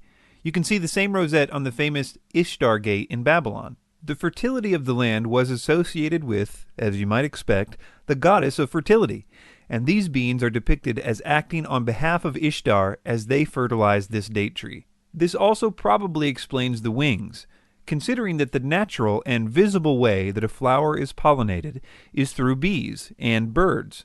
Therefore, it's not so hard to see that they were depicting their spiritual agents of pollination with wings as well. Zecharia Sitchin has essentially suggested that the reason why we were visited in the remote past is because the ancient astronauts' home planet needed gold for their atmosphere, and that their gold content in the atmosphere was depleting. So they came to Earth in order to mine gold and bring it back to their home planet. This idea about aliens coming to mine gold for their atmosphere in the ancient past is widely repeated by ancient astronaut theorists. In fact, it's become something of a foundational idea in the movement. This idea traces directly back to Zecharia Sitchin and has absolutely nothing to do with Sumerian texts. It's interesting to note that Sitchin doesn't even give a place in the Sumerian texts to justify this notion that they needed gold for their atmosphere. He says the following in his book, The Wars of Gods and Men. The metal, with its unique properties, was needed back home for a vital need. As best as we can make out, this vital need could have been for suspending the gold particles in Nibiru's waning atmosphere and thus shield it from critical dissipation. So he says, as best as we can make out. Well, who is we, and what text would even hint at that idea? Sitchin never says. He simply creates this idea of gold particles being needed in a planet's atmosphere out of nowhere. Nowadays, you can do a word search for the uses of the word gold in the Sumerian texts. We can read every mention of this word. Not only are the mentions of the word gold relatively few in the Sumerian texts, there is nothing to indicate anything but the most ordinary uses for gold. In fact, it's a surprisingly boring study. Thanks to the meticulous cataloging of the Sumerian texts over the last few decades and the advent of the internet, we no longer have to take people like Sitchin's word for it. There are some databases online that allow you to search through Sumerian texts. And I have a video on my website, www.sitchiniswrong.com. If you go there and you click on the Anunnaki tab, I will show you how to search through something called the Electronic Text Corpus of Sumerian Literature. I'll show you how you can search for all the occurrences of the word Anunnaki, and then click through to English translations of all those occurrences. You can find this material, and I would encourage you to do so because you can check up on Zecharia Sitchin, you can check up on me. When I claim that there are no texts, there are no tablets that have, for instance, the Anunnaki on Nibiru or associated with Nibiru, that Nibiru isn't a planet beyond Pluto. When I say those things, how easy would it be to prove me wrong if you knew how to search for those terms? It'd be real easy. And I encourage you to check up on me, check up on everybody else, and do the work. you can access this material and know who's telling you the truth.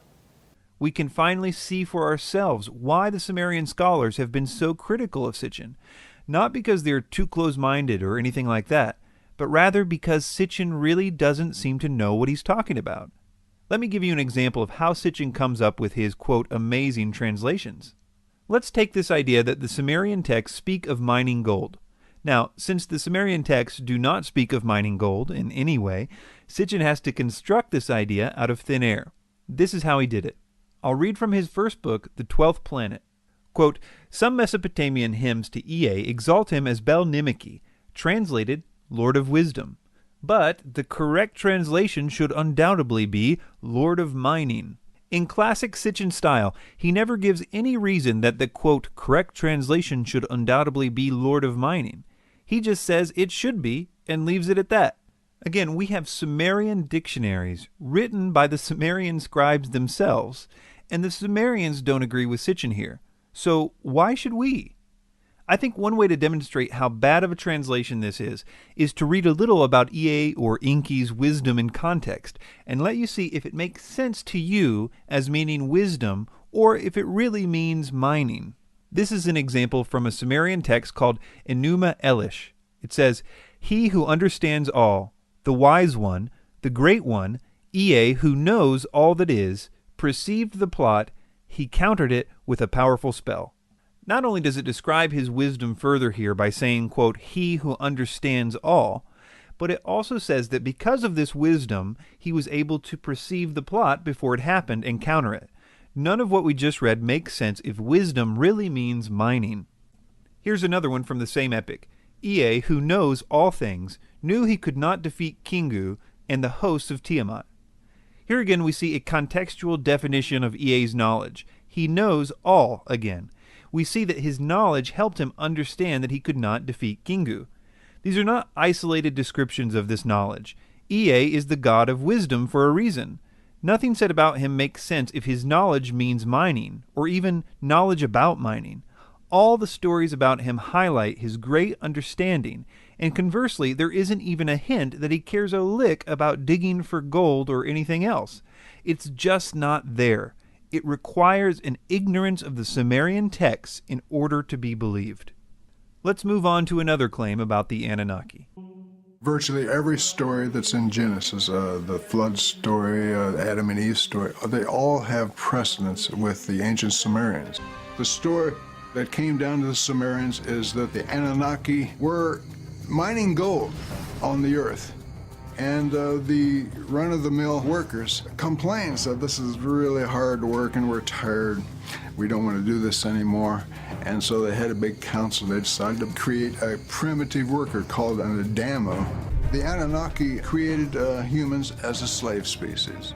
The first thing to be aware of here is that in the epic of creation that they are referring to here, the gods weren't mining gold. The work that the gods were doing is creating the world. Kind of what you would expect from a creation epic. It even specifically states that they were making mountains and rivers, such as the Tigris and Euphrates. The gods here were tired of creating the earth, not gold mining. The epic goes on to describe the following events. The gods decide to mix up themselves with clay and make man. As the version of men that they made increased in number, the noise that they made angered the gods. So they decide to kill them off with a flood.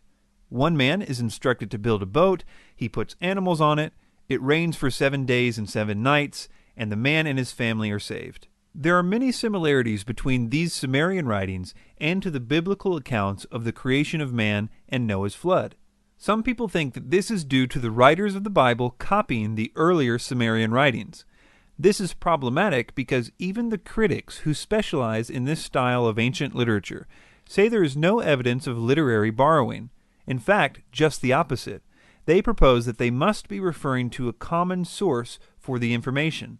One paper by Heidel, Millard, and Damrosch concludes this way, quote, literary dependence cannot be demonstrated. Here, as in most of the parallels in primeval history, it is considered more likely that the Mesopotamian and biblical traditions are based on a common source. Some understand this common source to be a piece of more ancient literature, while others consider it the actual event. Add to this that it's not just the Sumerian texts and the Bible that are talking about the same basic story, but obvious elements of this story can be found in almost every early culture, regardless of its location.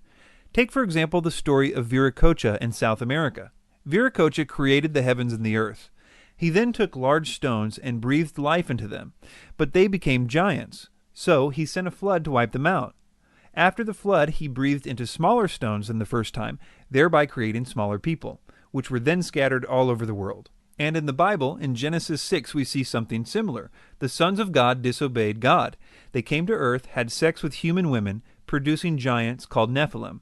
The Nephilim, over time, almost eliminated the original human population, and this is one of the reasons that God sent the flood. These stories are found in some form in cultures as geographically separated as you can get. They're in China, Europe, the Middle East. They are found in Native American traditions, in South America, and many others. These similarities are too obvious to simply dismiss.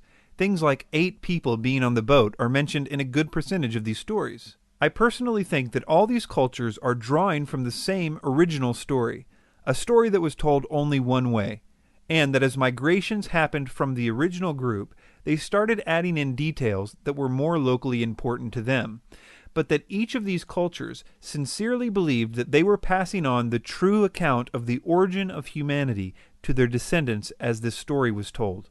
Ironically, if you take it at face value, if there really was a flood and all people except for the ones on the boat were destroyed, and if most modern cultures were descended from them, the fact that the entire world seems to have inherited the same story would make sense, because they essentially have the same 8 ancestors who experienced such a dramatic event and made it a point to pass the story to each generation. I propose that something like this really did happen in ancient history. I don't personally see any logical way around it. The question I have is which, if any, of these accounts is closest to the truth? Ancient Aliens tells us that the Sumerian version is closest to the truth because they were recorded earlier. That makes sense to a point, but we have to remember that the events described in the Sumerian texts were still ancient history to the Sumerians. So the question is not so much about the date of the writing, but rather their ability to preserve the story. I'll give you a few very good reasons to seriously doubt that the Sumerian accounts should be given more weight where they differ from the others. The first is that Sumerian stories are not logically consistent. Take, for example, that in both the Sumerian and biblical accounts, dimensions for the boat are given. The mere fact that an important part of this story is the dimensions of the boat is interesting.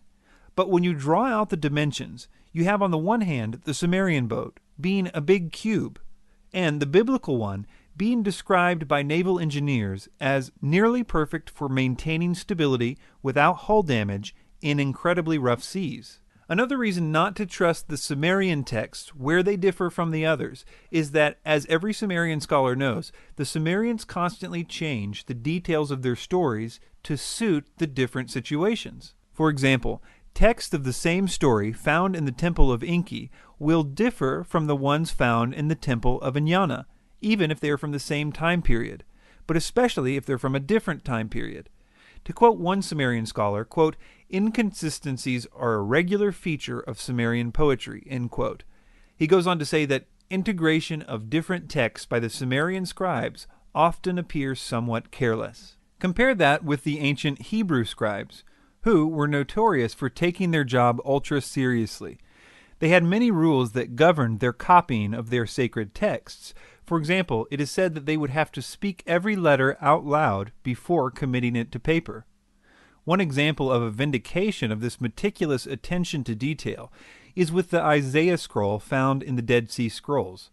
The earliest copies of the Hebrew Old Testament before the Dead Sea Scrolls were the Masoretic texts, which were copied between the years 600 and 1000 AD.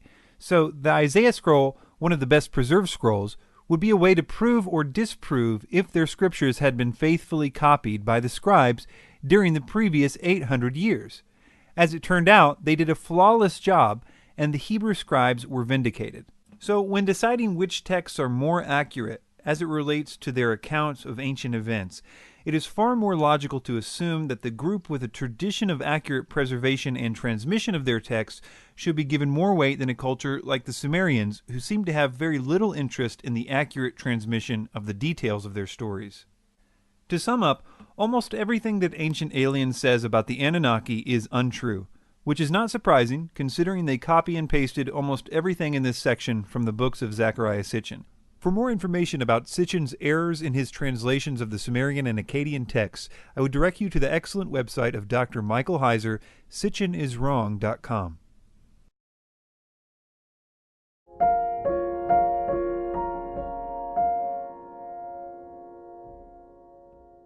Ancient myths are full of stories of gods descending to Earth to mate with humans.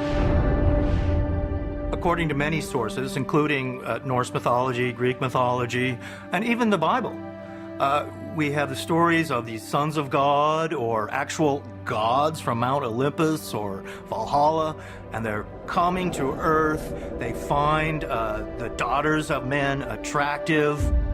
According to ancient texts, the fallen angels not only physically mated with the women of Earth, they produced offspring.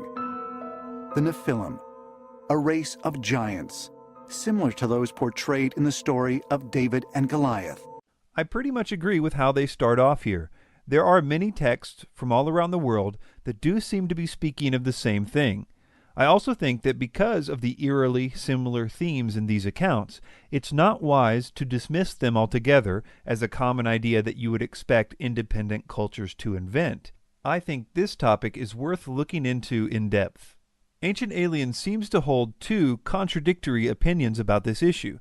On the one hand, they seem to be clear that they believe that extraterrestrials came to Earth in the ancient past and had sexual relationships with human women because they found them attractive. Ancient texts talk about the fact that whoever visited the Earth in a remote past, these gods, thought that Earth women were quite beautiful.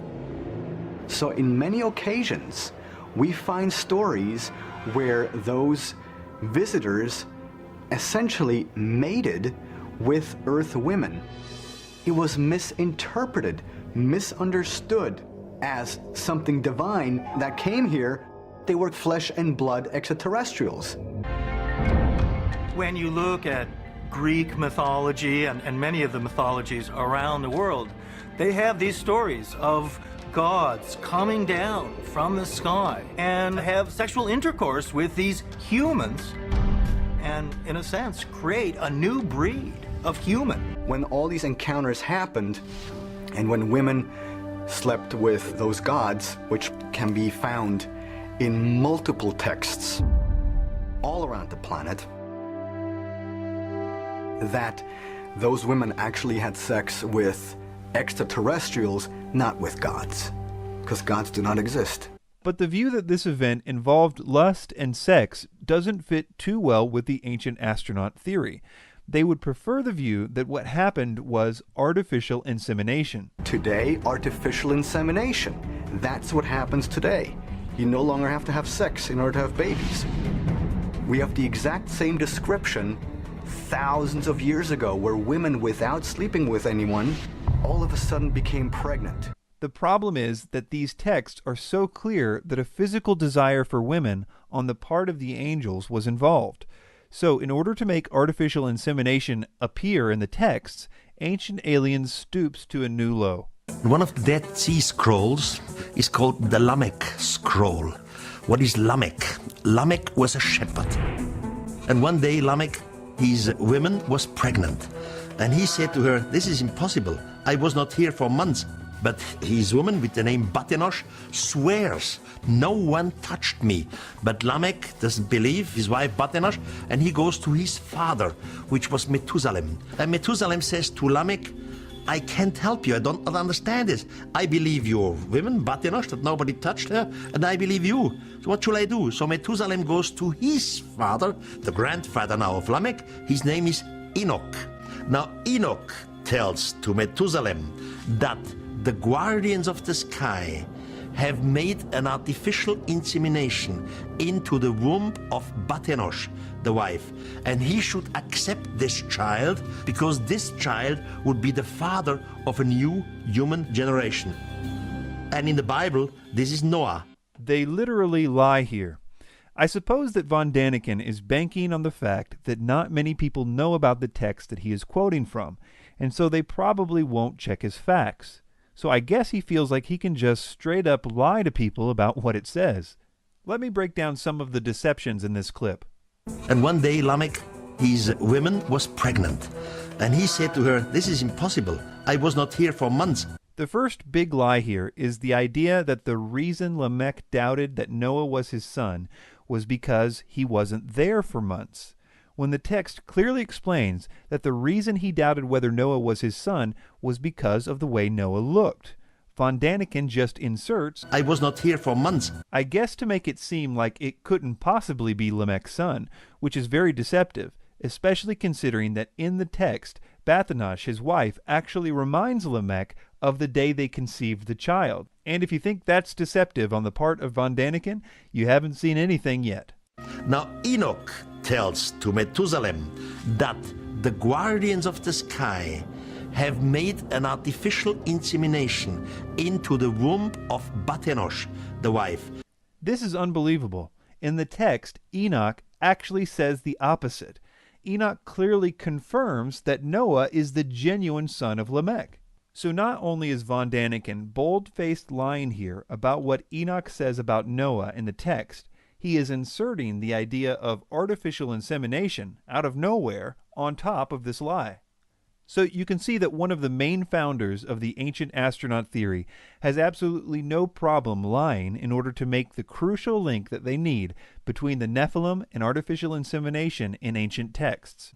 Although I sympathize with the ancient astronaut theorists in that I think that the consistent details in the ancient texts about the Nephilim lead us to the conclusion that something weird really did happen in the ancient past, I don't think that the evidence points to it being extraterrestrials from another planet. Well, the whole Nephilim passage, Genesis 6 verses 1 through 4, is admittedly weird. It's one of those go-to weird passages in the Bible that seems to come up, especially among people who would really resist or not have a supernatural worldview. But as weird as it is, the key there is a supernatural worldview. If we believe that there are intelligent beings outside our own created world, our own material world, if we believe in this thing we call the supernatural, and if you have a supernatural entity, why would you limit a supernatural entity from doing that? Again, on what basis would you have for limiting that property? If you're going to allow for that, then this idea of being able to mingle with human flesh on some level or in some way proceeds from those assumptions. I think that we've already seen that they are being deceptive with the evidence that they present, but I also think that they are being deceptive with the evidence they are not presenting. For example, in many ancient texts, from the ancient Near East to the ancient Americas, this hybrid or Nephilim event is spoken of in conjunction with a great flood. These stories, with slight variations, describe the flood coming because the hybridization was against the Creator's will. Hey, there's flood stories in all these other ancient cultures, and look at that, so it must be, again, some collective memory and whatnot. And that's legitimate, but the problem is a lot of those same sources, those same apologists will conveniently, for one reason or the other, forget to include a lot of the other details that come along with those comparative flood stories. And one of those would be things like cohabitation or some sort of interaction between the divine world and the human world that results in or produces, kind of strange offspring like the Nephilim. It's complex and pretty strange, but it's consistent, and it is a story that many diverse cultures have passed down to their descendants. They really believed that this unnatural union produced giants. But again, because the consistent stories of the ancient cultures conflict with the ancient astronaut theory, they literally just throw out the evidence. Were they giants, or is that the wrong word and the correct word should be extraterrestrial? But the word Nephilim really does mean giants, and the context of the various stories clearly reinforce this idea. Their height is often described, or the dimensions of their weapons are given, things like that. The term Nephilim really most accurately means giants. This is the way ancient translators themselves understood it, translators of the Septuagint and Aramaic translations of the Hebrew Bible. It gets pretty complicated to explain why that's the case. On my website, sitchiniswrong.com, If you click on the tab for Nephilim, you'll find an explanation there. Part of the main problem, in my opinion here, is the differences in the definition of the word angel according to the ancient texts versus the definition according to modern pop culture. If you wanted to determine what an angel was using the Bible or other Near East text alone, you would conclude that they have fully functional bodies, that they can have meals with people, they grab hold of people, they are often mistaken as humans. In the story of Sodom and Gomorrah, the people wanted to rape the angels. We find in the Bible that the angels that decided to rebel and have sex with human women had to leave a certain type of body and exchange it for another one before they could do this. The type of body that they were said to have left is described in this verse as a habitation. And the angels which kept not their first estate, but left their own habitation, he hath reserved in everlasting chains under darkness unto the judgment of the great day. The word habitation there is a rare Greek word called okiterion, which is used only one other time in the New Testament to describe the type of bodies followers of Christ will attain at the resurrection of the dead. So basically, the angels were said to have left one type of body for another type, and the second type clearly was capable of sex and reproduction according to the Bible. There is biblical precedent for the idea that their flesh can do things our flesh does. In other words, if you're going to assume flesh, then it brings with it the capacities and in some senses the limitations as well. In other words, the Bible in detail explains what angels are and what their capabilities with their bodies are, which makes the following line from von Däniken even more deceptive. How can angels have sex? This is impossible. In our view, angels were something spiritual, not something who has a body and has the feeling of sex, but they had sex. Von Däniken's idea of an angel is defined more by Hallmark cards than ancient texts. Obviously, ancient cultures, including the writers of the Bible, believed that angels could and did have sex with human women. The various elements of this story are too common in ancient cultures to be chalked up to coincidence, in my opinion. But the details of these consistent reports do not benefit the ancient astronaut theory.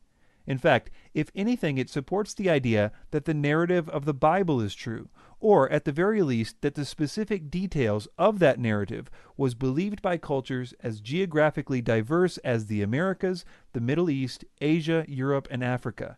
The idea of the Nephilim is a strange idea, but the idea that the texts which describe them are referring to ancient extraterrestrials does not fit the evidence, which is probably why Ancient Aliens has to misrepresent the evidence in order to make their points. There are many more topics that we could have covered in this film, like the claim that this Egyptian relief is depicting a gray alien, which, in more high-resolution pictures, can be seen to be a plant and a vase which is depicted in many other places in Egyptian art. Or this supposed ancient rocket ship sculpture, which, according to this Turkish article written in 2003, is a fake. The article quotes the curator of the Turkish Museum saying it's about 25 years old and made of plaster. Ancient Aliens goes on to make many more claims throughout their series, but I believe we have covered the best that they had to offer in this film. I could go on to debunk all the other claims that they make, and to a certain extent I will on the Ancient Aliens Debunked website, which I hope to make a hub for this type of information. But the main thing I want to stress is that this is not about ancient aliens getting a few claims wrong here and there, but their main theory still being true. That's not a tenable belief in light of this information. You have seen the unmistakable symptoms of the entire theory being wrong. I would also ask you to take a long, hard look at the authors and speakers and charismatic personalities that led you to believe some of the things that I hope you can now see are wrong. I hope that this film helps you to realize that they are not as smart as they have led us to believe, and to consider what else they may have taught you that isn't true. We shouldn't allow ourselves to be taken in by this kind of thing. We must be people with higher standards when it comes to verifying what is true. Do not become enslaved to an authority figure. They should always be willing to direct you to information so that you can do the work and you can check on them. If they don't, you should be suspicious. Again, this is just something that as a professor, as a scholar, I try to get my students to consider and think about, because let's face it, how many of us are really into this kind of stuff? Ancient languages, how many people do that? You get somebody who comes along like Zecharia, Sitchin, and starts spouting things about Sumerian and Akkadian and Hebrew and whatnot. How many people really have the ability to check up on them? Well, the answer is not many, and it just sounds like a horrible amount of work to gain that knowledge so that you can evaluate what they say. And I understand that, but you should not let that allow you to check your brain in at the door. You should ask that source, that person, hey, where can I look? What can I do? What can I access to try to test what you're saying? Please visit the website ancientaliensdebunked.com to see the different sections of this film or to download it for your own personal use. Feel free to use this film in any way that you see fit, except for charging for it in any way. Thanks for your time.